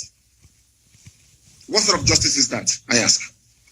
And I want Africans to know, to ask themselves this question: why is it that the USA and Britain wants this very tiny country to be squashed and killed? What is it that they have that is driving them so mad? Because the future progress of Africa lies in the land of Biafra, and they do not want black people to be developed. That is why they're doing what they're doing. Look at a whole, should I say, high commissioner running all over the place, telling the country how to be run. The same things that Kwame Nkrumah, Julius Nyerere, Azikiwe, all of them, Patrice Lumumba, Jomo Kenyatta fought. The same thing that Mandela fought. Black people are now tolerating it. The same thing we are fighting. We want independence, we want self-rule. Today, this very morning or afternoon or evening, one woman is crossing the whole of Nigeria, telling the Nigerian police who to kill, telling them who to shoot at. Now tell me how I can be in a country where the chief of police have targeted my people for extermination, and the whole world is quiet. Tomorrow they'll start blaming us for one thing or the other. But we're not backing down, because Biafra is coming, and I assure you no Jupiter can stop it. Thank you. Thank you very much. I just want to ask my final question. What does the future look like for Biafra. I'm interested in that. What does the future? Because let me come first. I've struggled for Sudan. My television and my TV struggled for Gambia. You remember you were listening to me when Yaya Jammeh switched off all television stations in Gambia. I took my satellite quietly in Gambia. And Yaya, with all the army, could not know that I was broadcasting from his own place. I took my satellite phone and we did help to liberate Gambia. I'm proud that South Sudan today, I played a part to call Dr. Riek Machar. You know, at the time, the people, Your Excellency Nnamdi Kanu, think that when you interview a man who has a different opinion from the government, you are giving them platform. Yes. We must hear when we talk, then violence will stop. If we keep quiet, then we shall perpetuate violence. So we should keep on talking. And I picked up a phone called Riek Machar in South Africa, where he had been put under house arrest. I shouted on this television to IGAD and the AU. I made noise to the British and the Commonwealth office. I said, how do you lock a person who should be negotiating peace in South Sudan? Took about 2 months, 3 months. Riek was set free, was told you can now start the negotiations. Everything I've touched on African continent in my 65 years, I've resolved. I resolved a big, huge conflict in Uganda. I think you already know.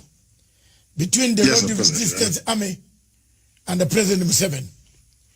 People feared to go to the bush to look for this man, younger man called Kony. Very young, still 40-something. I went. I said, you are killing people. People want you to talk. And we have come here. If you want to kill us, you can also kill us. I'm a determined man. I want you to paint for us a picture of a Biafra that does not look Savimbi way. You know where I'm coming from. You have read the Savimbi history. I do. We give him everything, then he turns up, he misuses, he lets us down. Sudan, South Sudan, look, we give them time. Riek comes back, they fight again over power.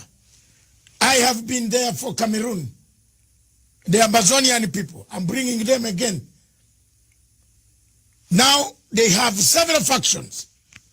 You don't know whom to call. One calls you, don't call that one, don't call this one. That, you see, these are things that worry me in Africa. Paint for me the picture of a Biafra you want. Yeah. Whether today, tomorrow, whether you are there or not there, whether I'm there or not there, we want to see the picture of a Biafra. I love the people of Biafra myself. I love them with the bottom of my heart. From the bottom of my heart, I love them. I don't care about Buhari, what he can say. Whether we meet at the AU, I will point fingers at him. I will. It is coronavirus that has made us not meet now. But if AU was meeting in Nigeria, I would wrestle him. I don't care. Because this is something that is paining the people of Africa. And you can't wear long kanzu, these long clothes, and come there to impress us with your perfume when people are dying. Therefore, I want you to paint for me a picture of a Biafra. What type of Biafra do you want? The type of Biafra I want is the Biafra of my ancestors. The land of the free, where people are allowed to pursue their daily endeavors without interference from any higher authority, where individual and collective autonomy of every component, ethnic, nationality within Biafra will be guaranteed, not just by law, but by virtue of our existence as dignified human beings. A Biafra that will be demilitarized, a Biafra that will be forward-looking, innovative, creative, run on clean, green energy, not reliant on gas or petrol. A Biafra where the police will not bear any arms. A Biafra where people can live and die and you will not see an armed soldier anywhere around you. A genuine republic, a land belonging to the people. We are going to cement this in the way we structure our society. A Biafra that will attract inward investment. A Biafra that will consider every necessity of life as being a human right. Not just in words, but in deed. A Biafra where there will be no strife, no rancor. A Biafra where all men and women will be equal, regardless of their religion, their sex, their creed, their orientation. A Biafra that will maintain open borders to every black soul on the face of this very earth. I do admit that geographically, in terms of landmass, we may not be that huge. The Biafra will operate, or should I say, run an open door policy. Every black person on the face of this earth will be an honorary citizen of Biafra, as long as you're not tempted by terrorism. That is the type of Biafra we want to run. A Biafra where Europeans will sit back and say, we never knew that such innovation and creativity will be possible.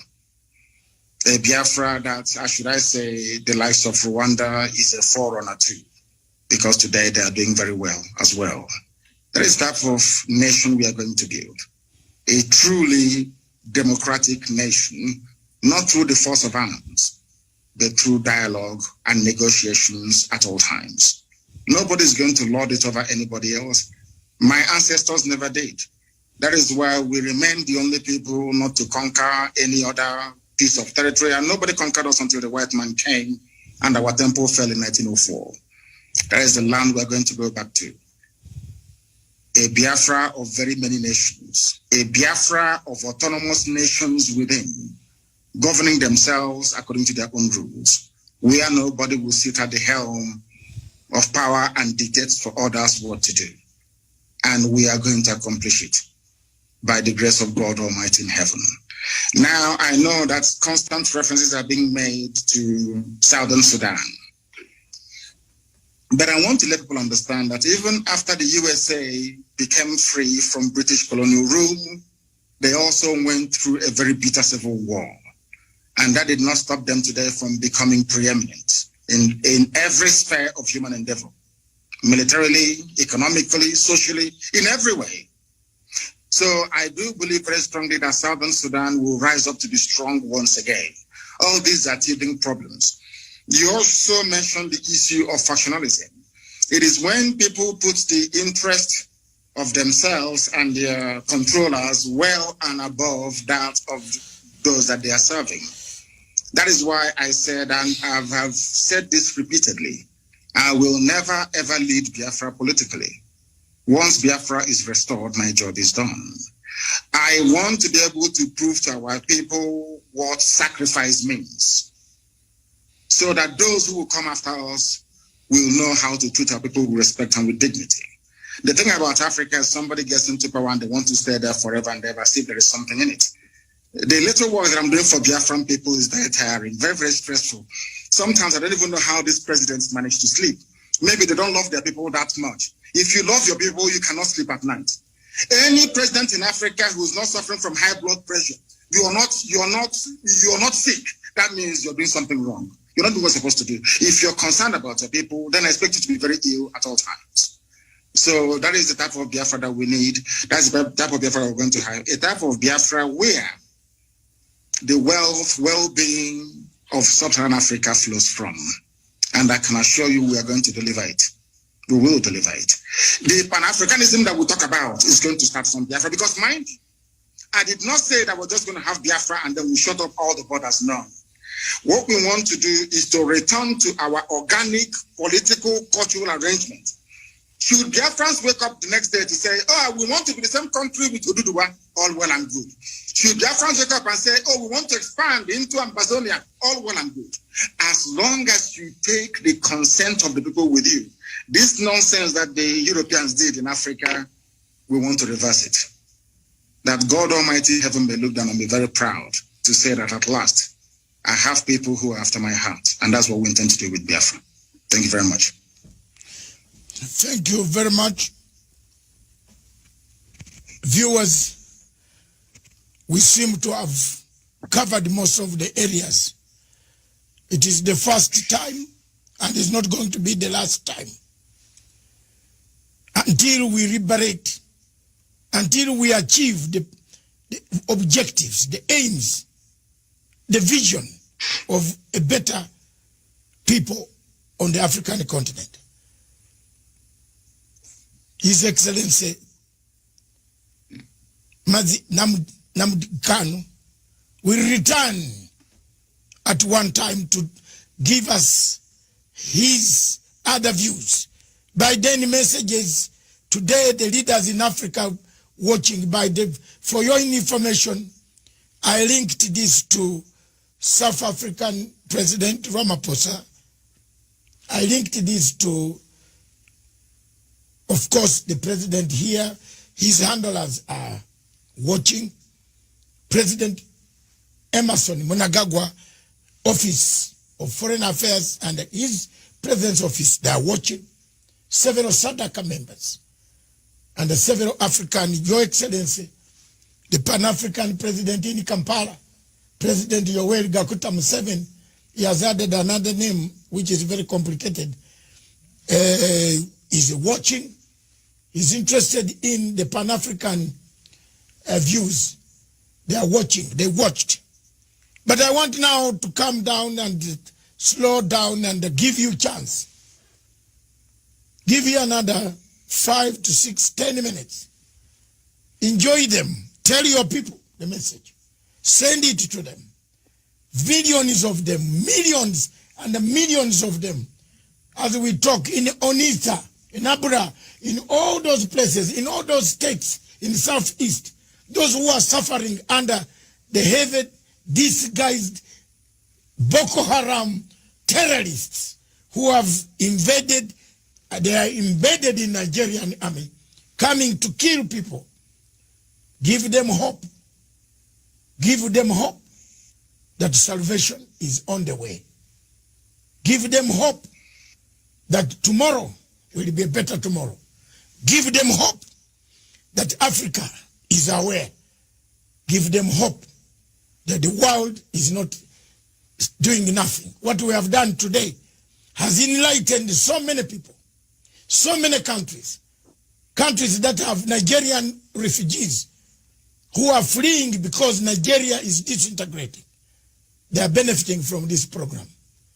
And it affects the security of the entire Africa. This floor is yours. Take it away. Thank you. Thank you. Thank you for having me on this program. I've been a very big fan of yours for very many years. And I have studied you extensively. Once again, accept my most humblest respect to you and to the entire crew that put this thing together today. I want our people to understand one very thing. At the end of this very race, Biafra is going to emerge. It doesn't matter what anybody does. And to our African friends and brethren, I want them to also understand this. We talk about Pan-Africanism.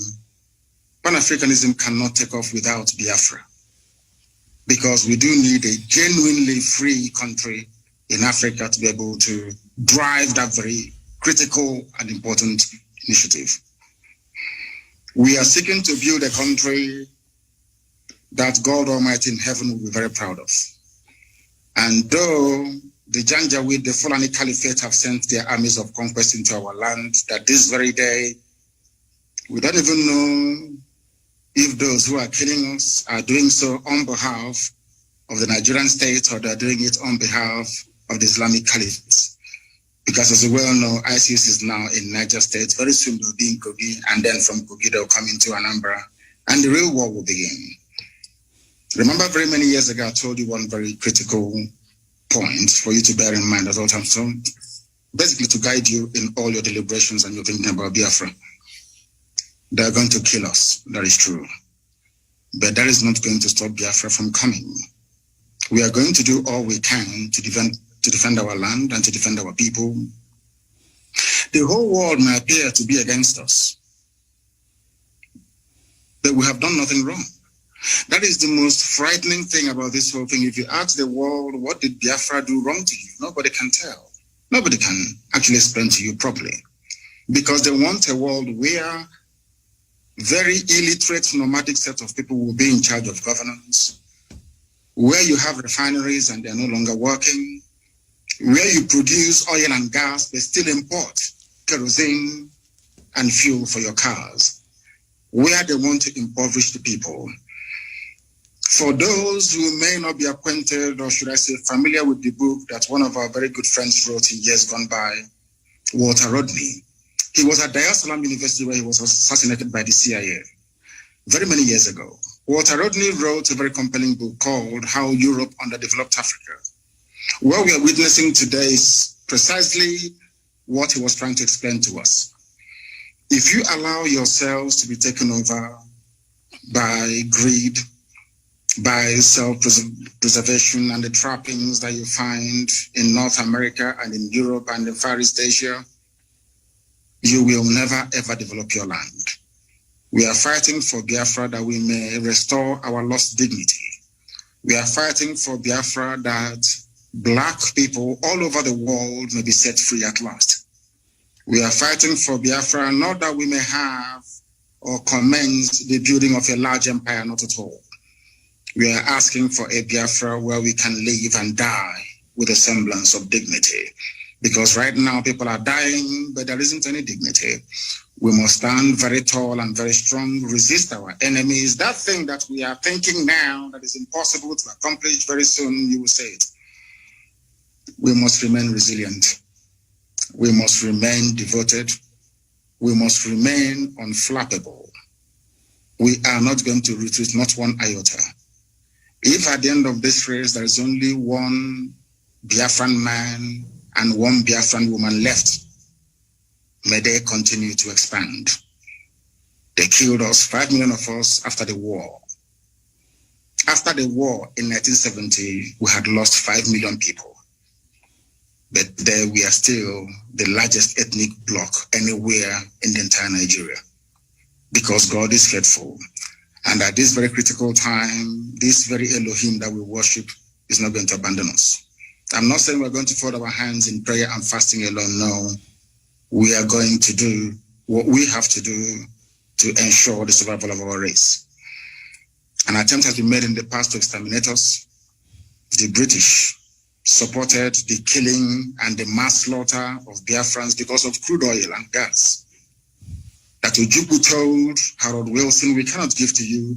This resource belongs to the people, and that was the end of it. And he said, because of that, we're going to kill you. And sadly, Britain is still doing something till this very day. A supposedly civilized and advanced country, aiding and abating the slaughter of an indigenous population because of oil and gas. Therefore, I'm asking all of you to remain very resolute, to remain very strong. Do not allow yourself to become distracted. We have almost won. As Dr. Basanga said here a short while ago, we have awoken the consciousness of not just ethnic nationalities within Nigeria, but the entire African continent as a whole. We have won the debate. Now is the time for us to restore Biafra. And once that is done, believe you me, everybody will come to Biafra land to pay homage. Or should I say pilgrimage in this case. So we are winning. Many are dying, I know that to be true.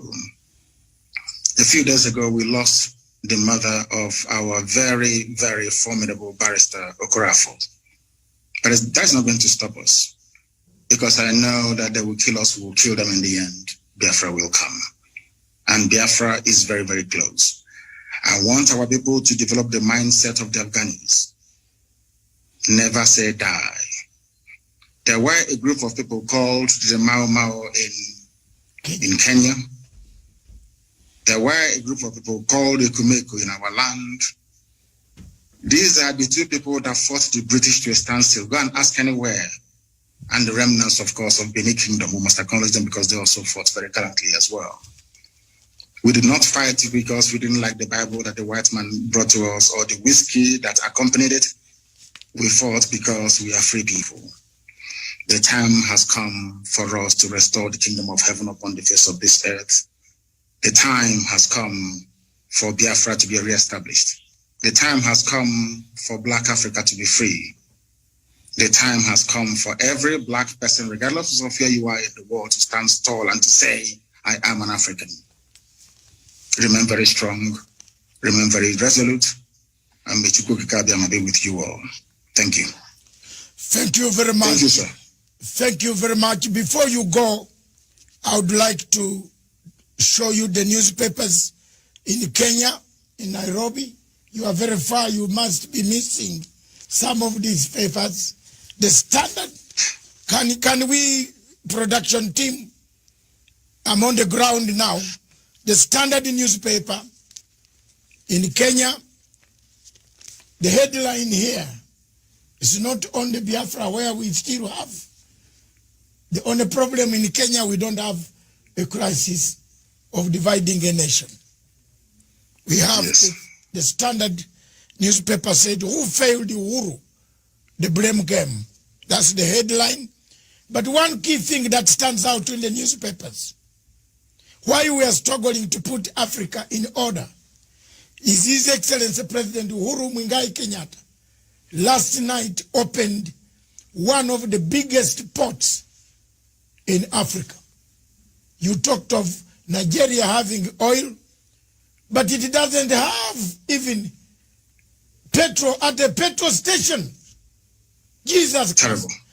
But President Uhuru Kenyatta, while yesterday opening the the port in Lamu, he said this port will connect the east to the west, east to the north, east to the south. That is the thing that we have here now in Africa, in East Africa. We want to thank President Uhuru Kenyatta again for putting infrastructure for people to get in a car and drive, take 10 days and arrive in Anambra. Is it Anambra? Yes. That's right. Yes, that's right. That's yes. what we want. I have been sent so many messages from Dubai. People saying in Anambra, they are married there. Kenyans, Nigerians have married a lot of our people from East Africa. And I hope one day for us, my children, also one of them, my daughters, is married to an Igbo person from Onitsha. Wonderful. We know how to take care of our wives. We are united. Another newspaper says good things about Africa. The Lamu Port roars to life with the president is good. You can see it. Yes, yes. And that's it. And another good thing in Africa, I'm looking for Africa stories. For your information, I am a Liverpool supporter for 43 years. Like myself. Or I don't know. My God. Thank you very much. It looks like we are all Liverpool here, but the others don't get worried. We are now struggling to liberate Africa. Don't forget your local team in Biafra, and don't forget. Absolutely. Rangers Football Club is my first love, and Liverpool is the sidekick. My first team in Uganda is Villa Football Club. Villa, then my team in Kenya is AFC Leopards. Then my team in the world is Barcelona. Wonderful. I die with the people of Cantona. I like Cantona. And you can now guess why I like Biafra. Yes, of course. So thank you very much. Thank you very much. For having me. Thank you very much, Honorable His Excellency Nnamdi Kanu, the leader of indigenous people of Biafra.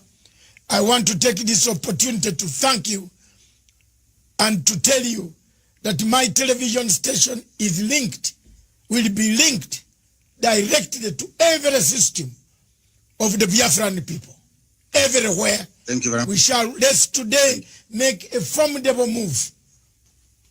I am not here for money. I never asked for a penny from any Nigerian in order to broadcast. I started broadcasting with passion. I have already told you one of my daughters is married to a man from Onitsha. And this man comes to my house, tells me the story. You know, in London, he tells me the story. I have been a supporter of the people. That Obasanjo there, you see walking free. It was me demonstrating at the Nigerian embassy for Abacha to release him with Chief Abiola. I wanted them released together with Osuji, who is the president of ICC. We used to come there every Friday for Obasanjo to have freedom. But when Obasanjo came out, he looks for money. Anywhere you find Obasanjo, you know he's looking for money. I'm sorry to tell you, Nigerians, may God bless me for being truthful and honest. There's no conflict. There's no conflict Obasanjo has ever solved in Africa. Even when even when we went for Zimbabwe Troika in Melbourne House, Obasanjo sided with Australia to expel Zimbabwe from the Commonwealth. That's the man you have. But thank you very much, God. Jesus Christ, hold us. Don't tire. Keep on the struggle. Keep fighting. I will. Keep democratically sending the message. You need a referendum. Peaceful ways. Don't give up. May God hold your hand. Thank you very much. Thank you. Thank you, sir. Thank you for having me. Thank you very much. Yes. Viewers, this station, therefore, is for Africa. By Africa.